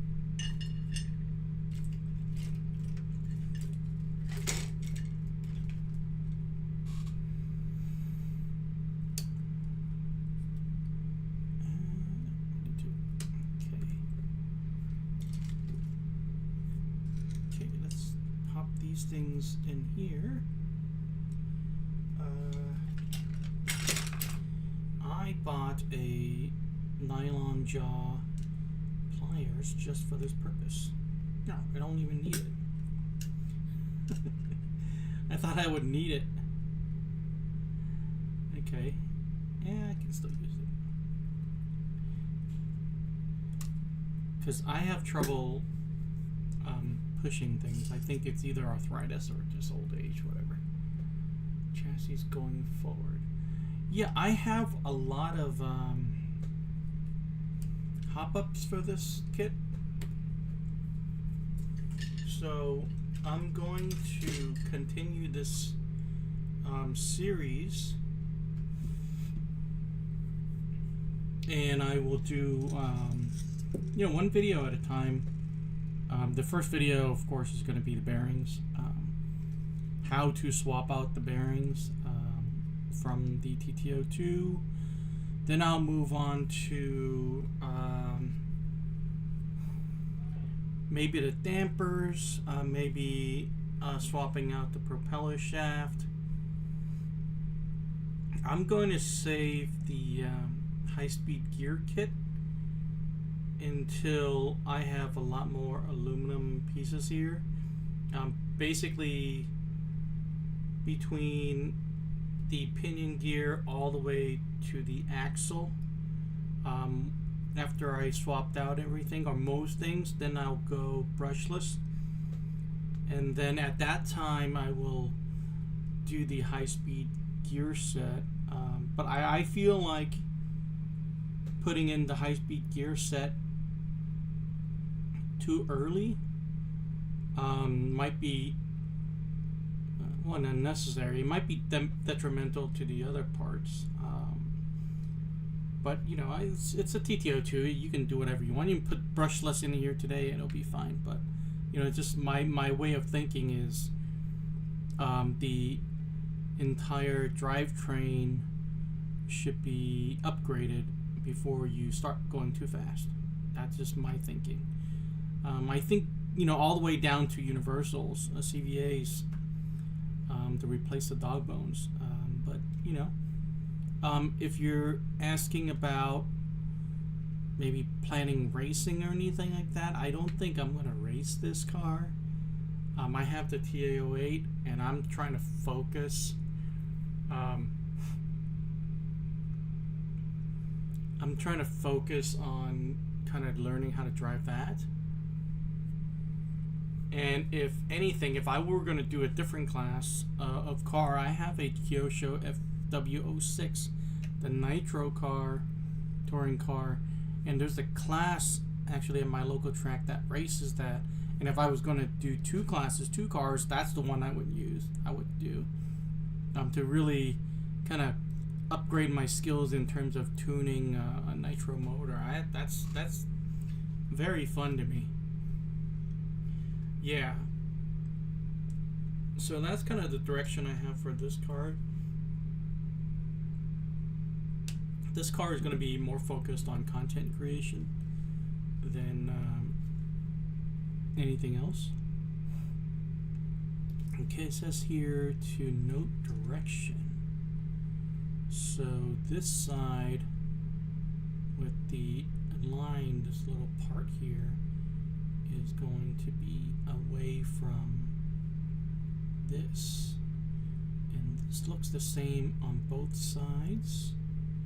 And this is just another regular screw. Okay. So this to that.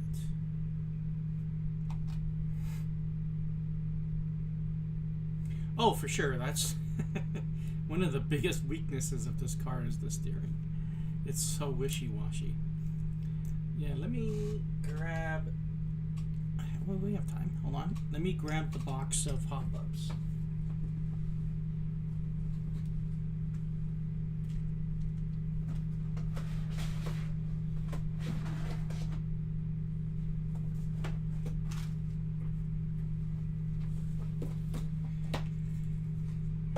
So besides the bearings, let's see what I have here. have all kinds of hop-ups. That's not for this car. So I have the aluminum servo mount. I have never tried this, but I got it. It's the kind of the belt drive that replaces the pinion in the spur, I believe. Yeah, this is interesting. I've never tried that before, so I will try that. What else do I have?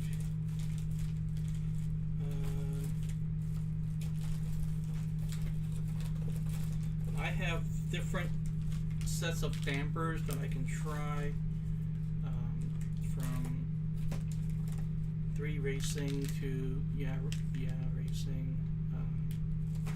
I got those. I have a high-speed gear kit here somewhere.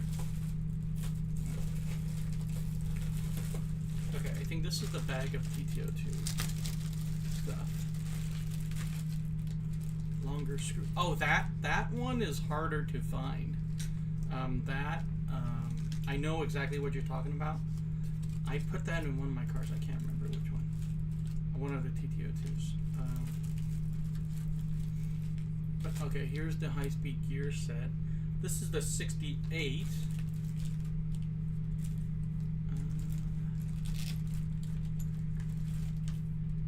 Here is the steering assembly. Here's universals, and these are, I have a mix of just cheap aftermarket and some Tamiya kits. Here's the propeller shaft. Here's a high-speed gear set. I don't remember what tooth this spur is. Yeah, and I ordered this a while ago.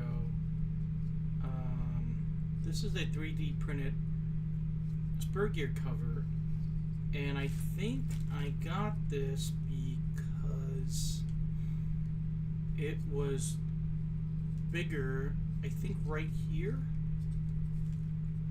this hump is bigger. I don't know if you can see it. You see how this is a lot more articulated, where this is kind of like straight. So this particular 3D printed cover would accommodate a much bigger pinion, so I can really gear it up if I wanted to with this cover over this one, or I can just leave it off, completely. But yeah, so that's what I have planned for this car. And then of course, like I mentioned, brushless system and things like that. Yeah, I'm gonna go. What's this? I'm building that right now. Yeah, so that's the direction I'm going with this car. I'll pack this up later. Yeah, so that's what it looks like. Longer screws from the bottom. I know exactly what you're talking about. I can't remember which car I put it in, but I did put it in one of the cars. It might have been part of the was it part of the SRX or the SR? Did the SR come with that, the bottom? Did it come with the bottom steering, or was it that particular hop-up? There's actually a kit for it, and the last time I looked for it, it was sold out, and I don't know if there's somebody else making something, because it changes all of these pieces I'm building right here. I can't remember. I know I've done it before, I just can't remember which car it was, but yeah, I know. Yeah, I would definitely do that if I could. Let's see.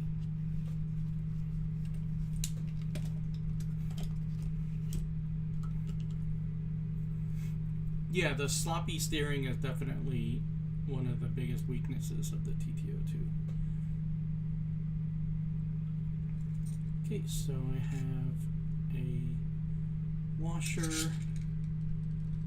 I got the longer screw here. A little bit of grease.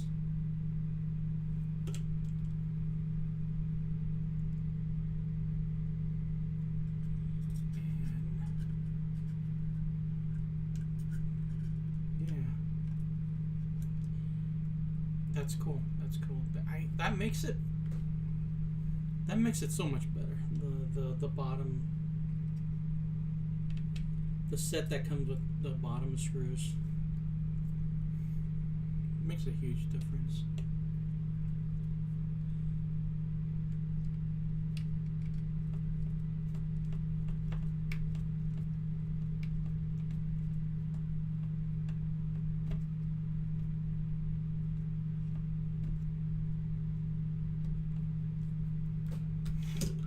Okay, and then on this is going to be the outside hole. One.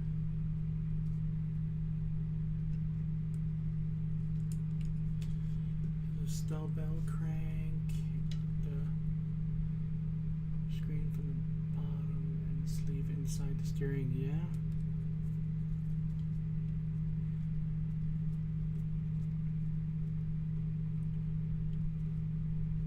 What was cool about the RR was that it came with the extra stiff chassis, the tub chassis.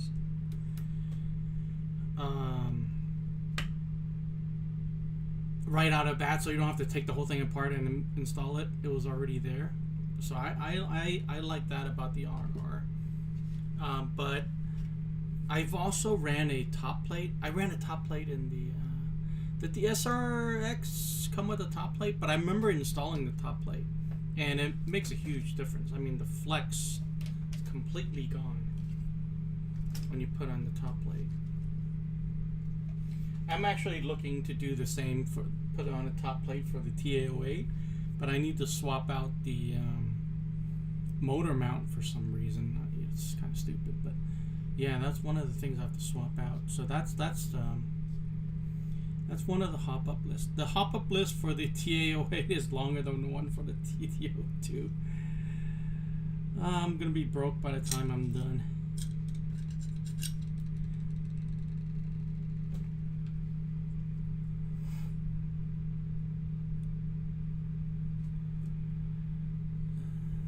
Let's see. I think it's this way.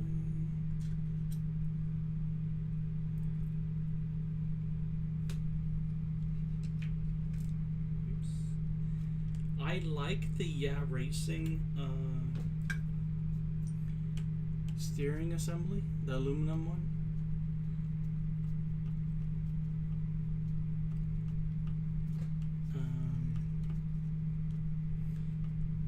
If nothing else, it's a lot cheaper.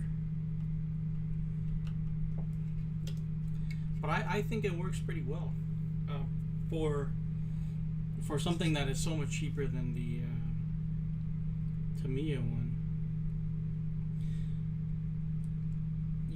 I don't know if you would be shocked, but I was shocked.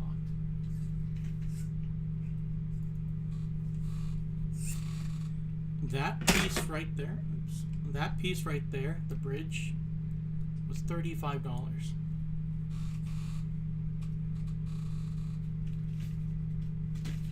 Just for that piece, not even for the two arms, just for that piece.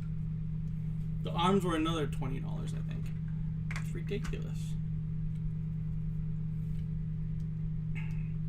And I didn't even do it for content. Actually, that one I didn't even make a video out of it. I didn't record it at all. It was just something for myself. Okay.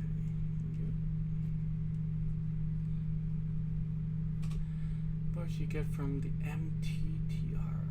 No, let me see. Let me Google that for a second.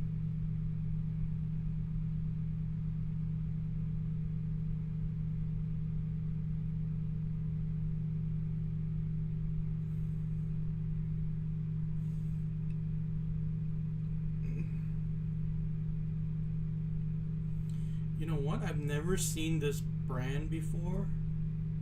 MTTR Racing. That is the first time, and they do have some interesting components. Yeah, I'll look into that. Oh, okay, interesting. Carbon downstop droop plate. Wow, that's pretty intense. Okay, so here's my problem with the TT-02. There is a point of diminishing return. And at some point, it doesn't matter what hop-up you put in there, it is not going to get much better.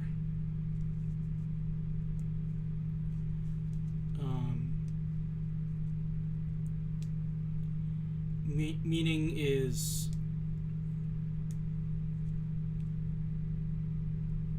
a completely souped up TT-02, SRX, whatever, will not be able to beat a stock X-ray on a track. And that's just reality. And so at some point, there is no point. What did I do? What did I just do? Okay. I thought I made a mistake. Okay, there we go. So yeah, that's how I look at that. At some point, you're basically throwing money away. And I think the SRX with a modest brushless system is that cap. I think if you go any further than that, I think you're wasting money. That's just what I think. Okay. This is one.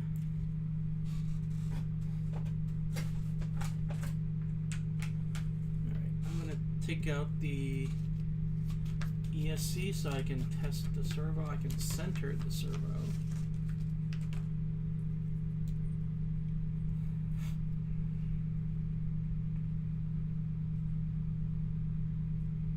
Oh yeah, I always run the sway bars. If they have the sway bar, I always run the sway bar.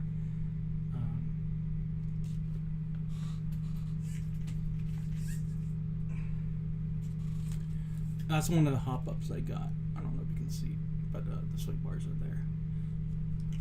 Front and rear. I feel that for me, for my bad driving style, I think the sway bars helps me a lot. And again, I think there's a point where it doesn't matter how good my car is, I still won't beat certain people. I think there is that as well.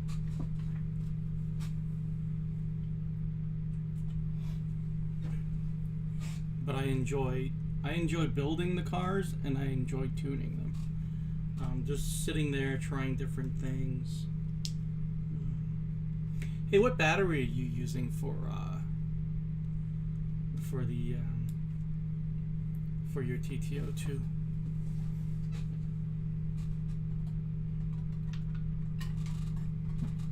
I'm gonna take another bite of my Kit Kat.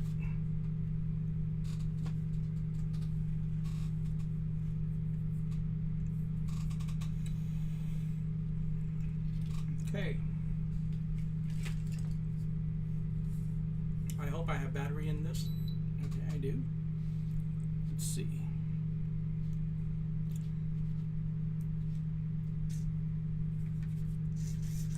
Okay, good. Now this is powered up. I can put on the servo saver.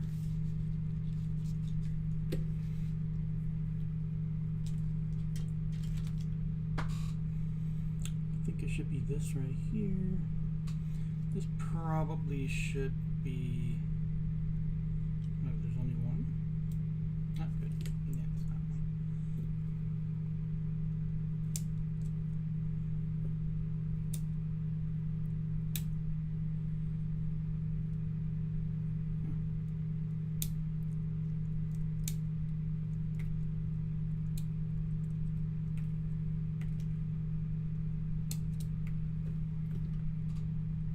I think we need this arm too, right? I think we need this arm.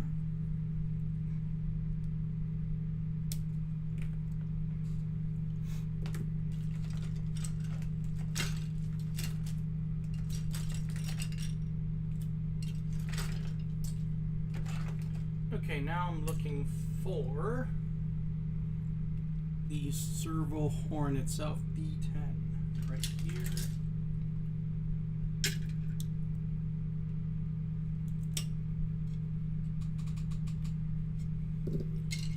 Okay, so it's gonna go here. Again, my servo is centered already.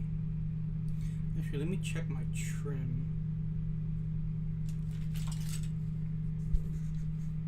Oh yeah, this one's digital. Okay. So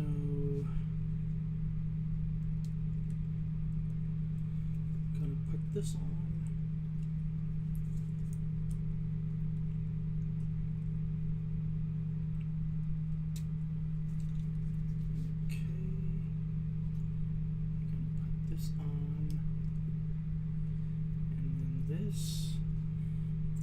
Then find the magic screw that will work for this. And we're on the C bag already, so let's grab those screws.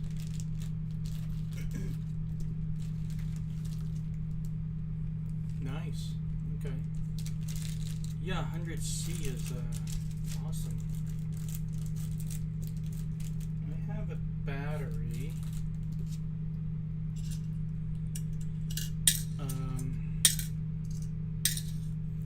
I forgot why I got this one, but it's not very good. This is only 30C and 3300 milliamp hour, obviously.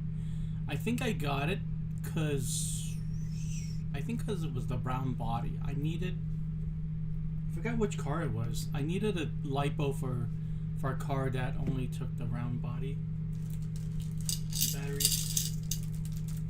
I think that's why I got that. Let's see. MC4. Let's try to use that one, see if it works.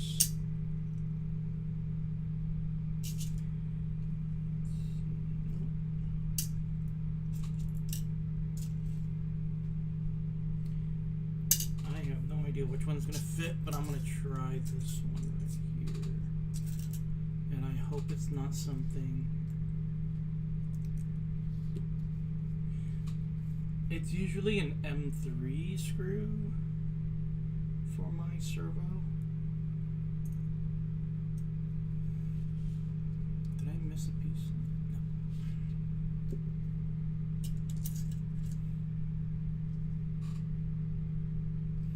I'm gonna try this one.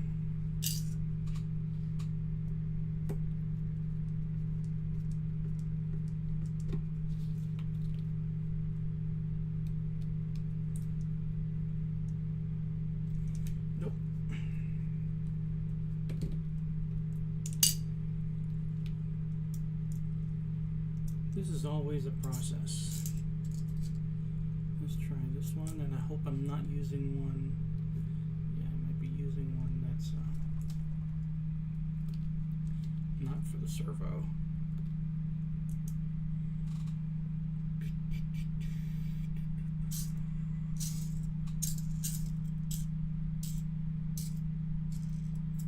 I'm out of choices. Are there more screws?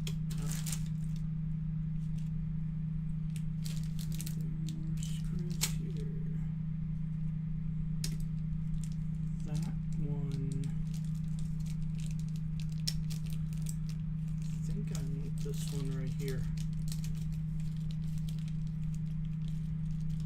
I think I want this dark one.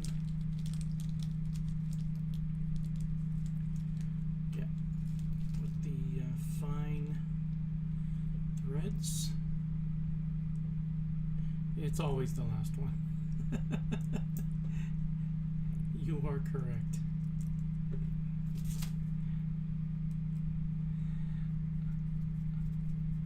Yeah, I remember it was one of these. Because I've used this servo. This is one of those like $8 servos that I got for building kits like these. Yeah, I buy these by like a 4-pack. Okay, so now that is lined up straight, pretty good. Okay, let's go. Let's move on.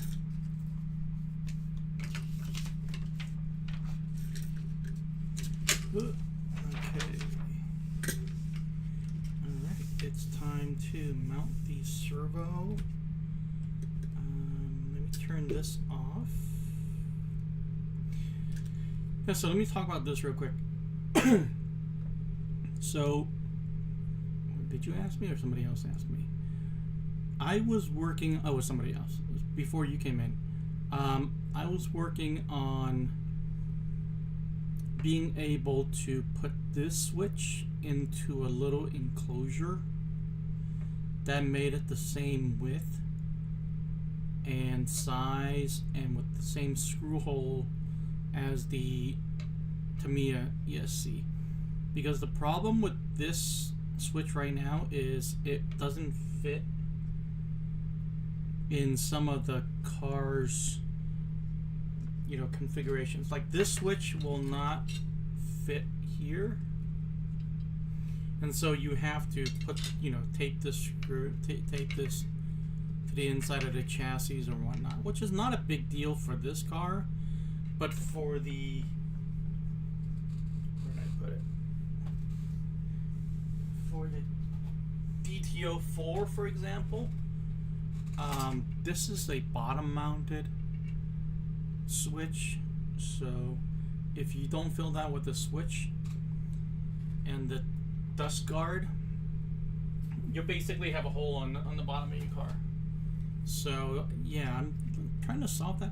I feel like whoever solves it will make a, I don't know if they'll make a lot of money, but they can make money on the 3D print, either on the design or, you know, just print them out and sell them.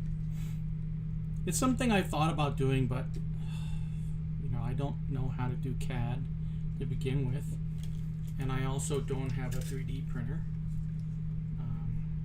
so I don't know if it would ever be profitable for me. So let's see. So I need this arm. I think it's this one right here.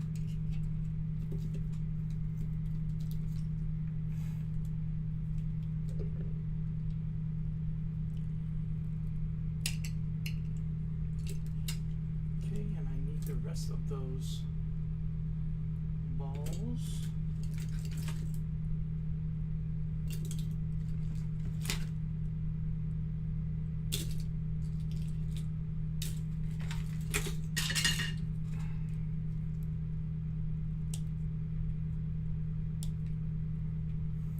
I'm not gluing tires for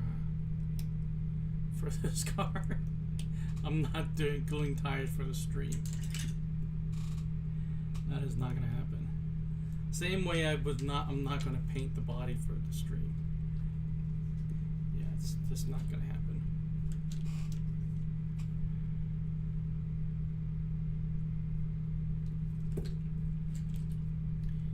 That is too tedious and requires too much skill to do live. That is something I need to do kind of at my own pace.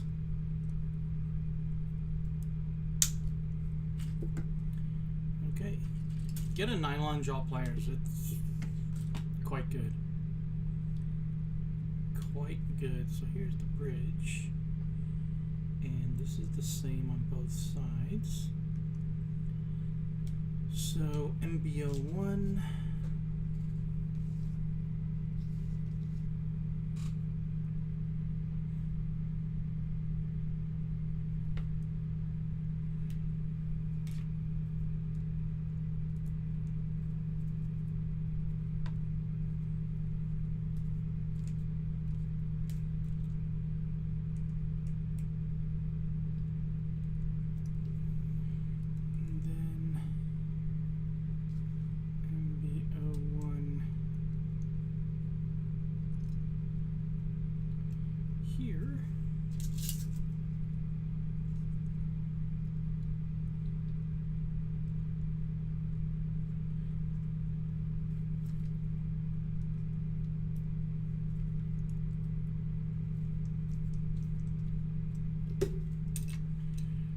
Okay, now I need to. I should have put on the mounts first, but that's okay.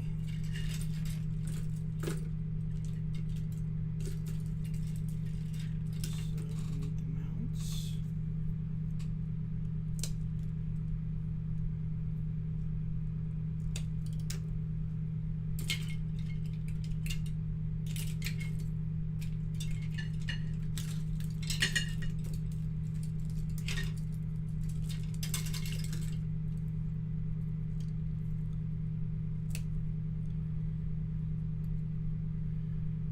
Did I start 2 hours ago? I think it's gonna take me like 3 hours to do this, which is 1 whole hour longer than I thought it was going to. Okay, so I need to put that there, and one MC3 with a washer.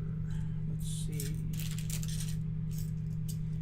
That looks like the correct washer. And this looks like the correct screw. Yes.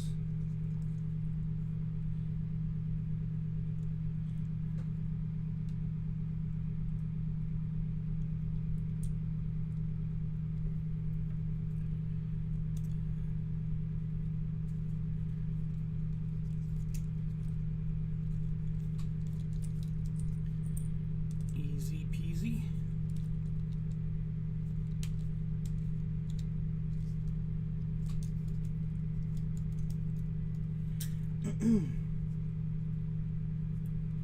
So you want to make sure the round part's on top.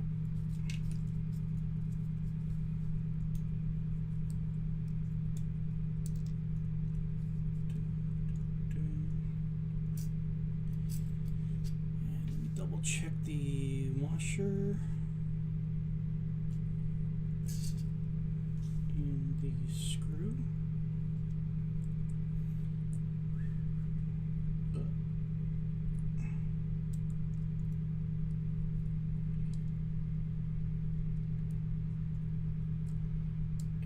Have a floating servo mount that looks interesting. Okay. Huh. Oh. Okay.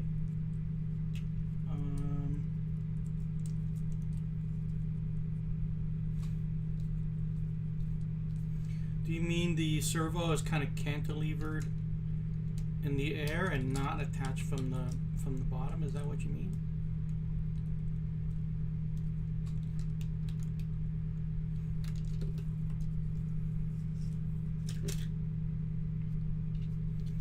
Okay, pretty sure next is to mount the servo. Yes, yes. And from the bottom,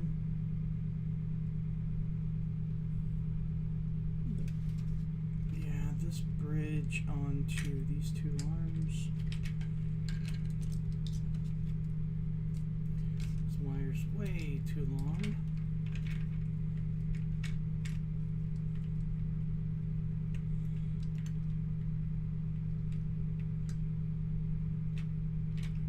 Okay, let's see. Alright, let's put this on first. The bottom screw is MA3. It's going to be flatheads.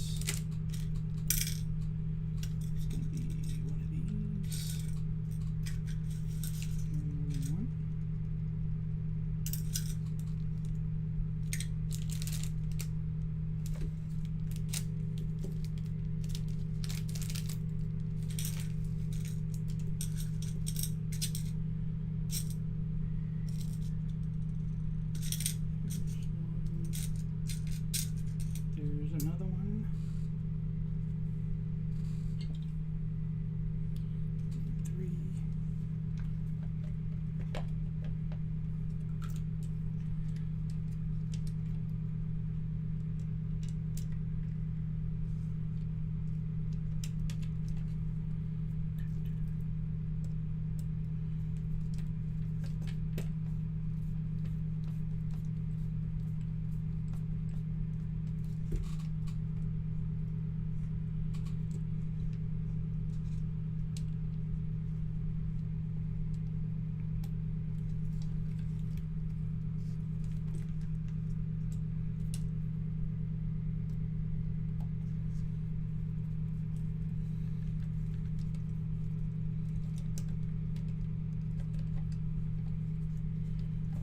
servo mounts on a carbon plate that attaches center chassis. Okay. Interesting.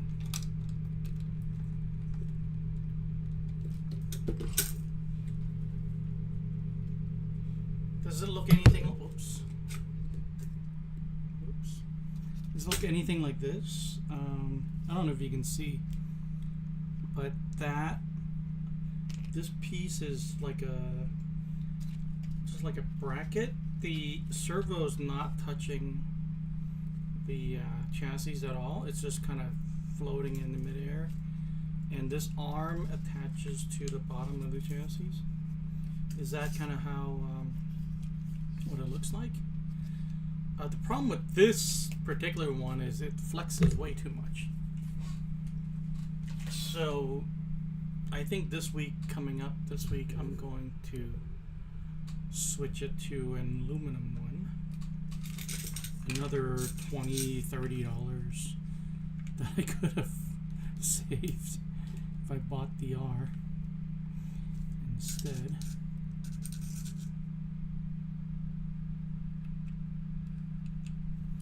But I will definitely look that up.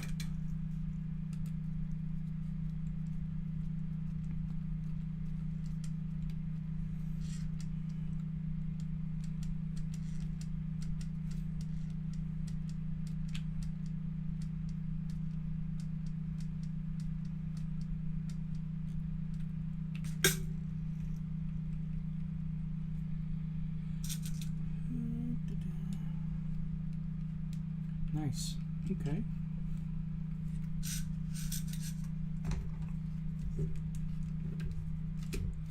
I mean, the TT-02 is so popular that you can just do nothing but TT-ORs, TT-02s, hop-ups, and have a good line of products. And why is this? Oops. Where did this screw go? Maybe I didn't attach a screw there.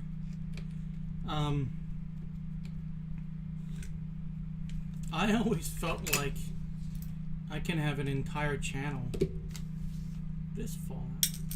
I can have an entire channel just on TT-02 content. Let me just double check what screw that was. That's MB01. Which one of these is the longer one? Okay. And it's outside hole.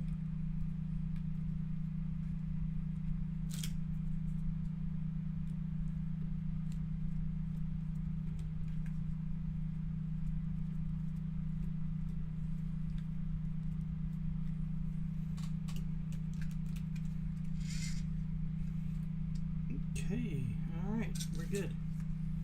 Okay, I'm not going to be able to do this, or I'm not going to do it because, well, this is just a scoop. I wasn't going to do it because I can't mount the switch, but I can still do the scoop. Let's see. So these two pieces right there.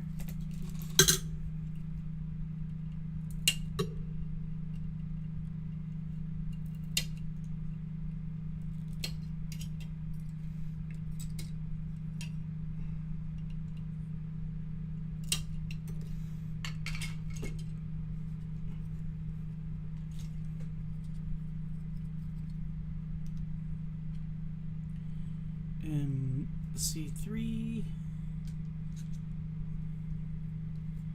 MC3 is the dark screw. It should be this one.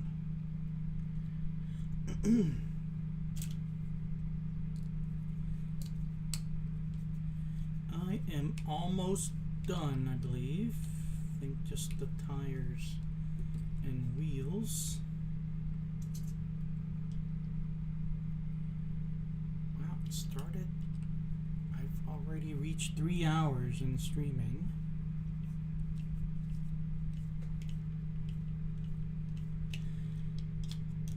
Before I started Googling how long it'll take to build a TT-02,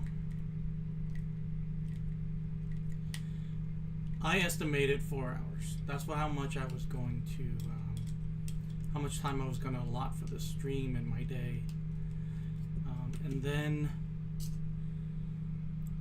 as the day went on, I kind of Googled. I was just like, how long it's going to take? Because I had to start a little bit later than I anticipated. And then I saw one video which actually said it would take 2 hours. So I was like, okay, probably, you know, I'm pretty familiar with this chassis. I think I can do it around that time, maybe 2.5, maybe 3 at the most.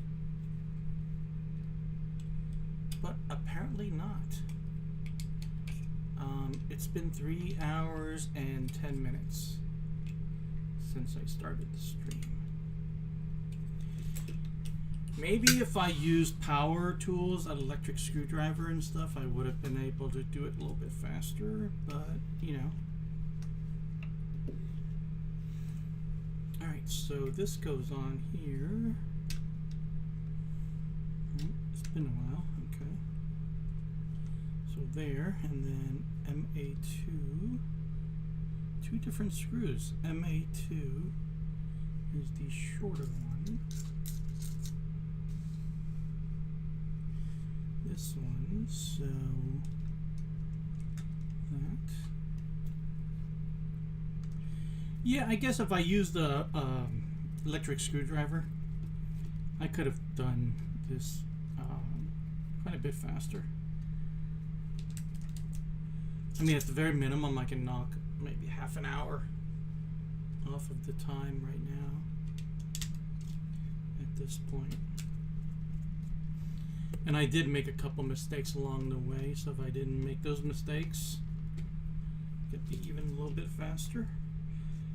I always tape down my antennas, so I'm not going to do that. I'm not going to use that piece.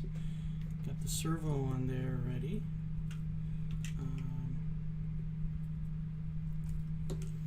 If you were building the like a rally body, you would shove this in there too, but I'm not. So I'm just going to put this on here. I'm going to put the receiver here. I will worry about it right now. just to show how I would kind of manage the cables. This is what I normally do. You can also use zip ties to kind of tidy up the cables, but this is what I normally do. If I don't have that, it stays nice and braided. I'll do the same for this one.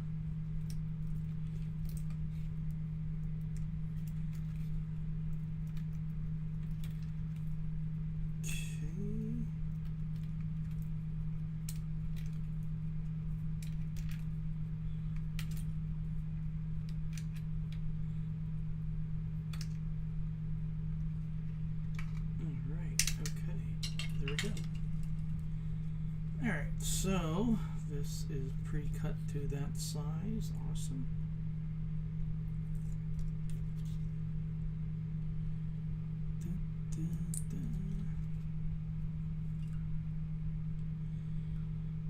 This sometimes takes me a very long time. I am going to put it down. It's been a while since I built this, so kind of forgot which direction the wires go better. I'm going to do it that way. And I have one here for the switch.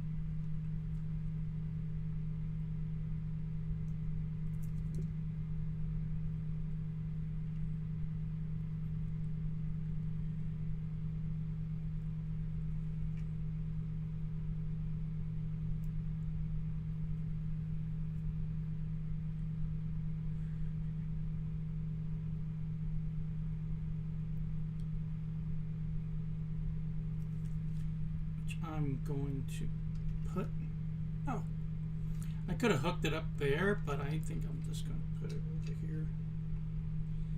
I'm going to put it right here. This is kind of like my preferred spot. Okay.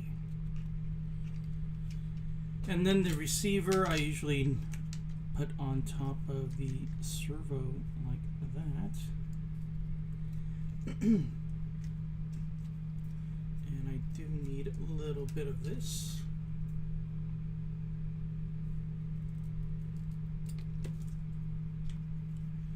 That's big enough. Not. Get some shut-eye. Hey, thanks for watching, Toby. Thanks for hanging out with me, keeping me company. I appreciate it. Hopefully you're a subscriber, and and you can come check out the rest of the build series when I put in the other hop-ups. Appreciate it. You have a good evening, sir. I'll see you next time. I'll try to stream more often.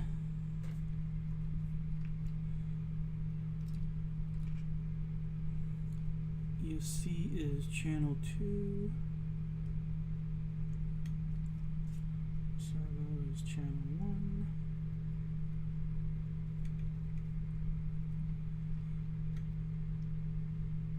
There we go. Okay.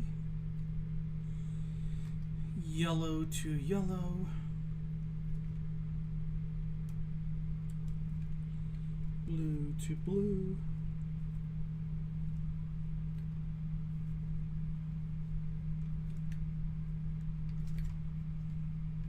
Alright, let's see.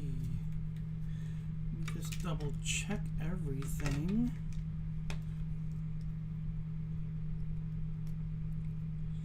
Make sure everything works. Okay. Alright. Looks good. Okay. What's left? Just the wheels and tires, right? I think. Turn this off, yes. Okay, set that aside. Let's grab the wheels and tires.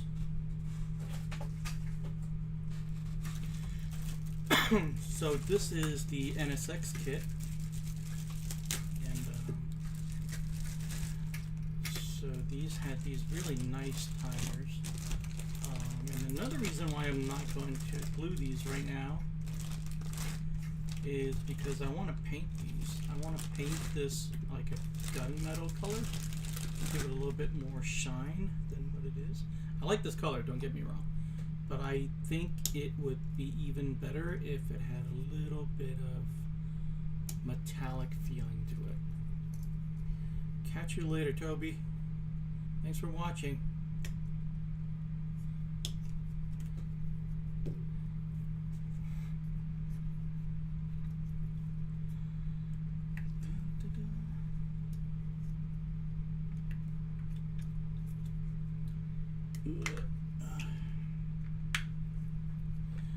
I'm sure there's a better way to do this. Let's see.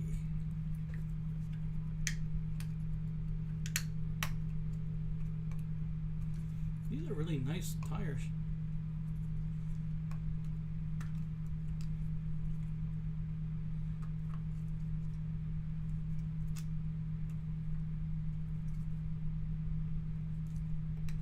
Oh, these are 26s.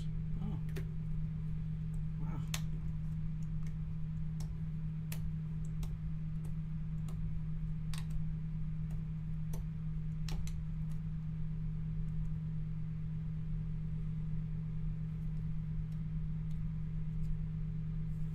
Very cool.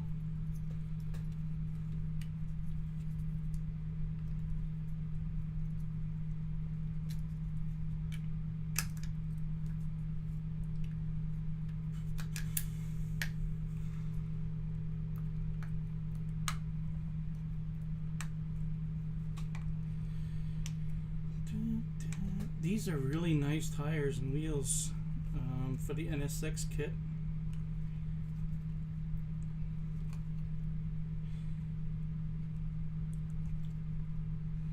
These look like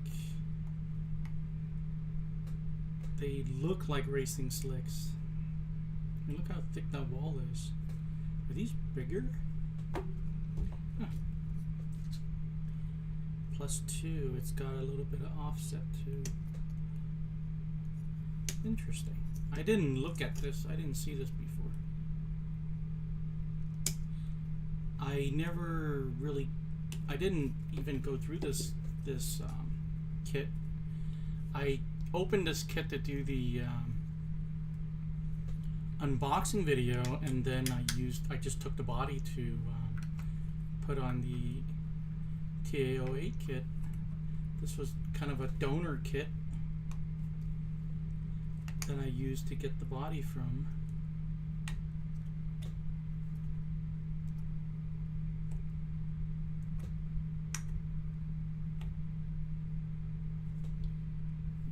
Okay, last one.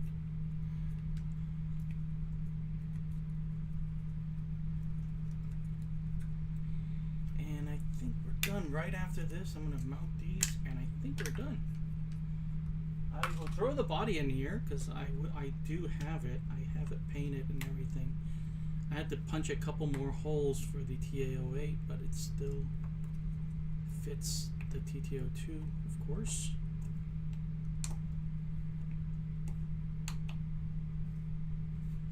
Okay, there we go. Now let's grab these hubs here. These are going to be the wider hubs, so I think it's these 14.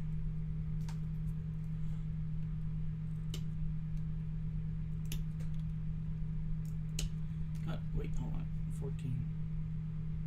That's a 15. This is even wider. I don't know if you can see that. That's even wider. So I only need the 14s.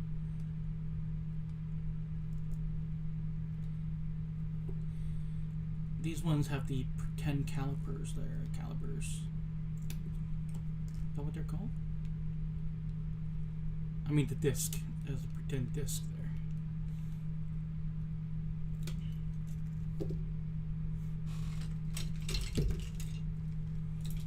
Okay, let's see.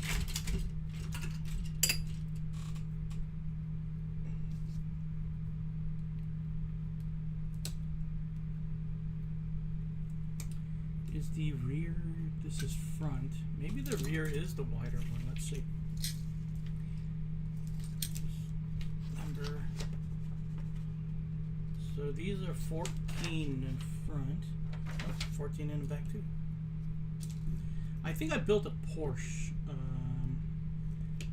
The 929, I think it was. The Festival of Speed Porsche 911. 1973, something like that. The one with the martini livery. I believe that one was the wider. Used that super wide hub. Okay, so from here we're going to put this on here. Then we're going to put a bearing into each axle right here. Bushing. We're going to put a pin through like that, and then slap on the axle, and then the wheel, and lock it on with a nut.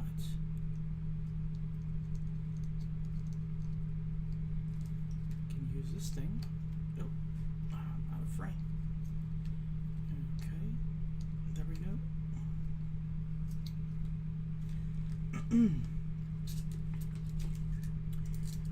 You need to cut off. are those? You need to offset your wheels. Yeah, I guess. This is the NSX kit, as I mentioned. The wheels, before I took them out, it did say +2. So there's already, I think, a 2mm offset here. As compared to any other. And this wheel feels, if this is a 26 instead of a 24, so I think, yeah, Addison, I think that's I think your observation is correct. How are you doing, Addison? Where are you watching from?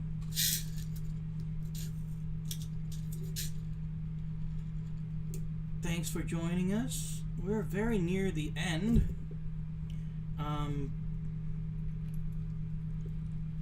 And yeah, it's getting late for me in terms of dinner time, so I'm pretty happy that this is almost done.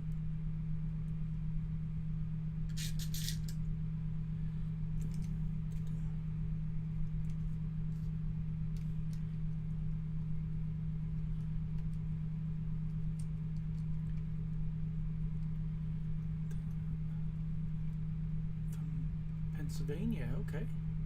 Awesome. Just got off work at 10 p.m. on a Sunday. Wow. That's awesome. I'm sure you're doing something important, contributing to the country. Sure it's something meaningful.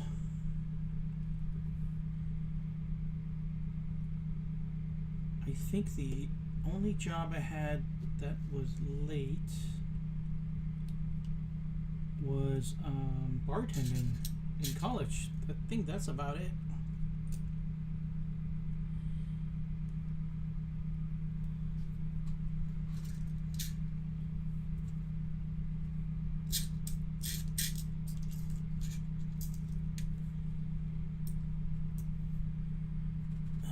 Learned this the hard way one time, that these pins have different sizes, and it drove me crazy.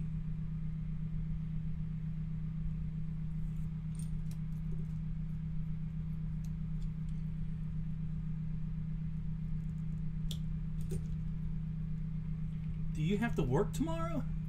Oh, Amazon, yeah. Okay, that's cool. That's cool. That is very important. A lot of people depend on you. I mean, I buy stuff from Amazon all the time.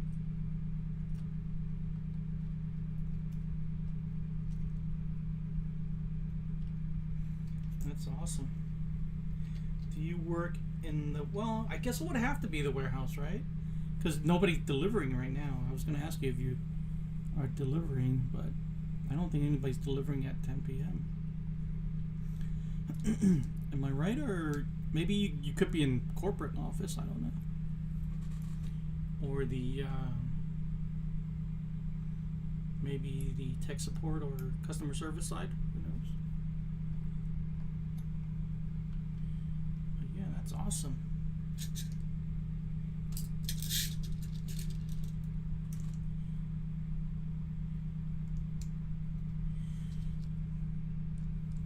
I still remember coming home after 2 a.m., you know, driving home, and then right before I got home, and this is every night I worked, so every night I worked, I would stop by Taco Bell for a little bit of a midnight snack, I guess it was, you can call it a midnight snack. To the point where the drive-through person recognized my voice and he knew what I wanted. What's funny is I recognized his voice also, so we both are just like, oh, hey, Danny. Yeah, you want number one? Yep, that's it. Yeah, his name was Danny. Yeah.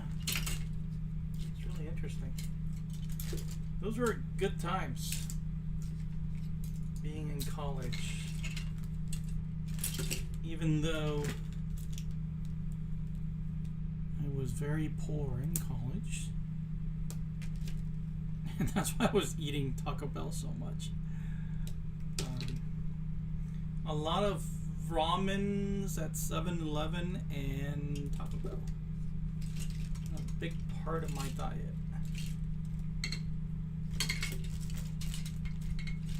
I'm looking for it. Oh, here it is.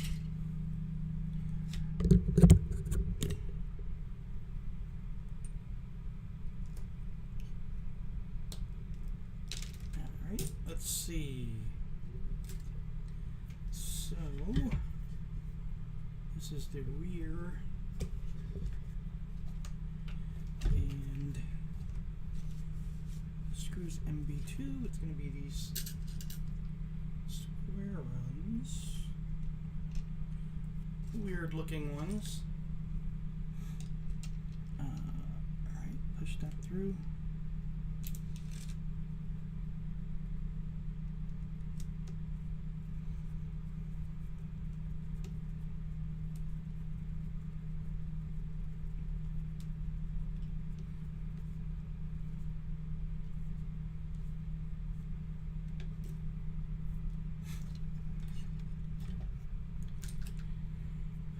Am I doing the right one? I think the longer one's in the back, right? Should be.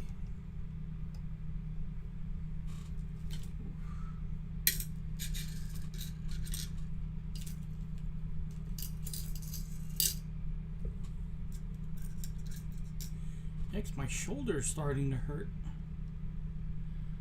from building this kit.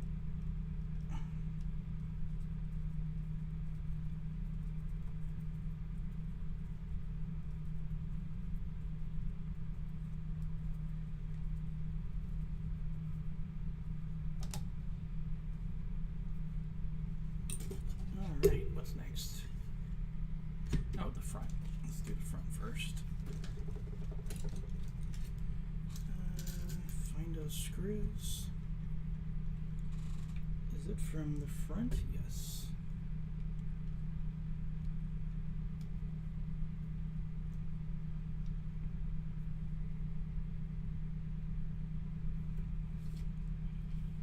And for body mount, okay. There's a little note right here where you would install them kind of the other direction. Yeah, I built this. How many hours has it been? 3.5 hours so far. And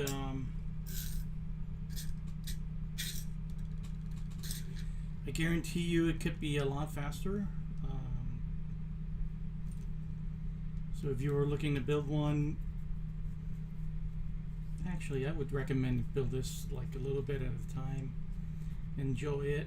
Maybe take like 3-4 days to build this. That's what I would recommend. But two things, I'm not using any electric screwdriver or anything like that. That can really help you speed up quite a bit. And then also I made a couple mistakes in the beginning, so that also contributed to how long it took.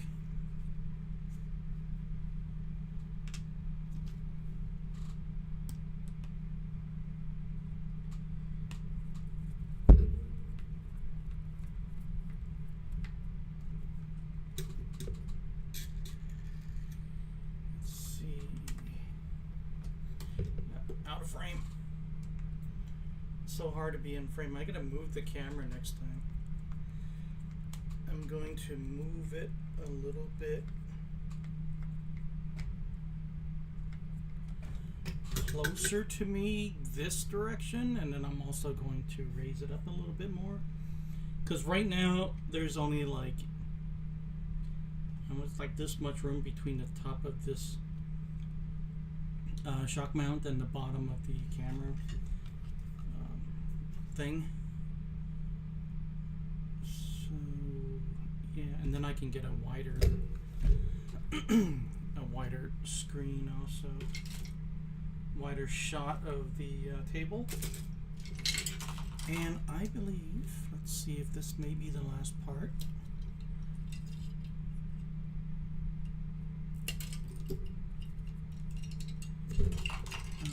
It might be. I haven't. You can do some cable management also, but I don't think I'm going to do that today.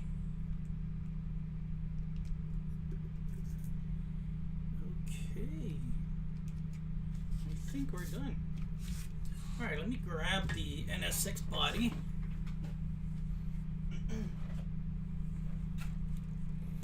Here it is. Yeah, barely enough room to bring this in.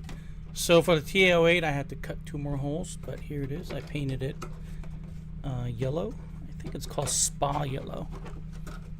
There we go. Oh, I'm using this as a race car. That's why there's like numbers and different things on it. But yeah, there we go. Okay. So, oh, and I've already crashed it, and there's a chip here, and looks like I need to raise this a little bit, but that's it. I am done. I finished the Tamiya TT-02. This is the NSX kit, and it took about 3 hours and 36 minutes. I thank you guys for watching this and hanging out with me. This will become a VOD, so if you're watching this as a VOD, thank you. And I will try to do this more often. I really enjoy building on stream. So I'm going to say, oh, looks good. You're going to race. I'm not going to use this chassis to race. I'm going to use the TT-08. This is my racing chassis.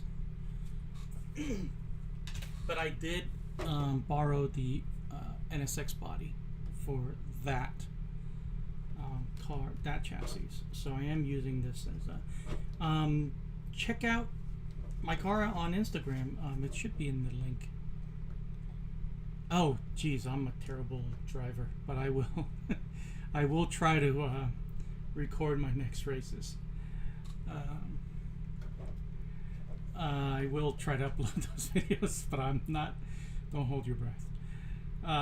Yeah, but thanks for hanging out. Thanks for watching. I'm gonna do this again hopefully next week. All right, guys, I'm going to sign off and go have dinner. You guys have a good night, everybody. I'll see you next time.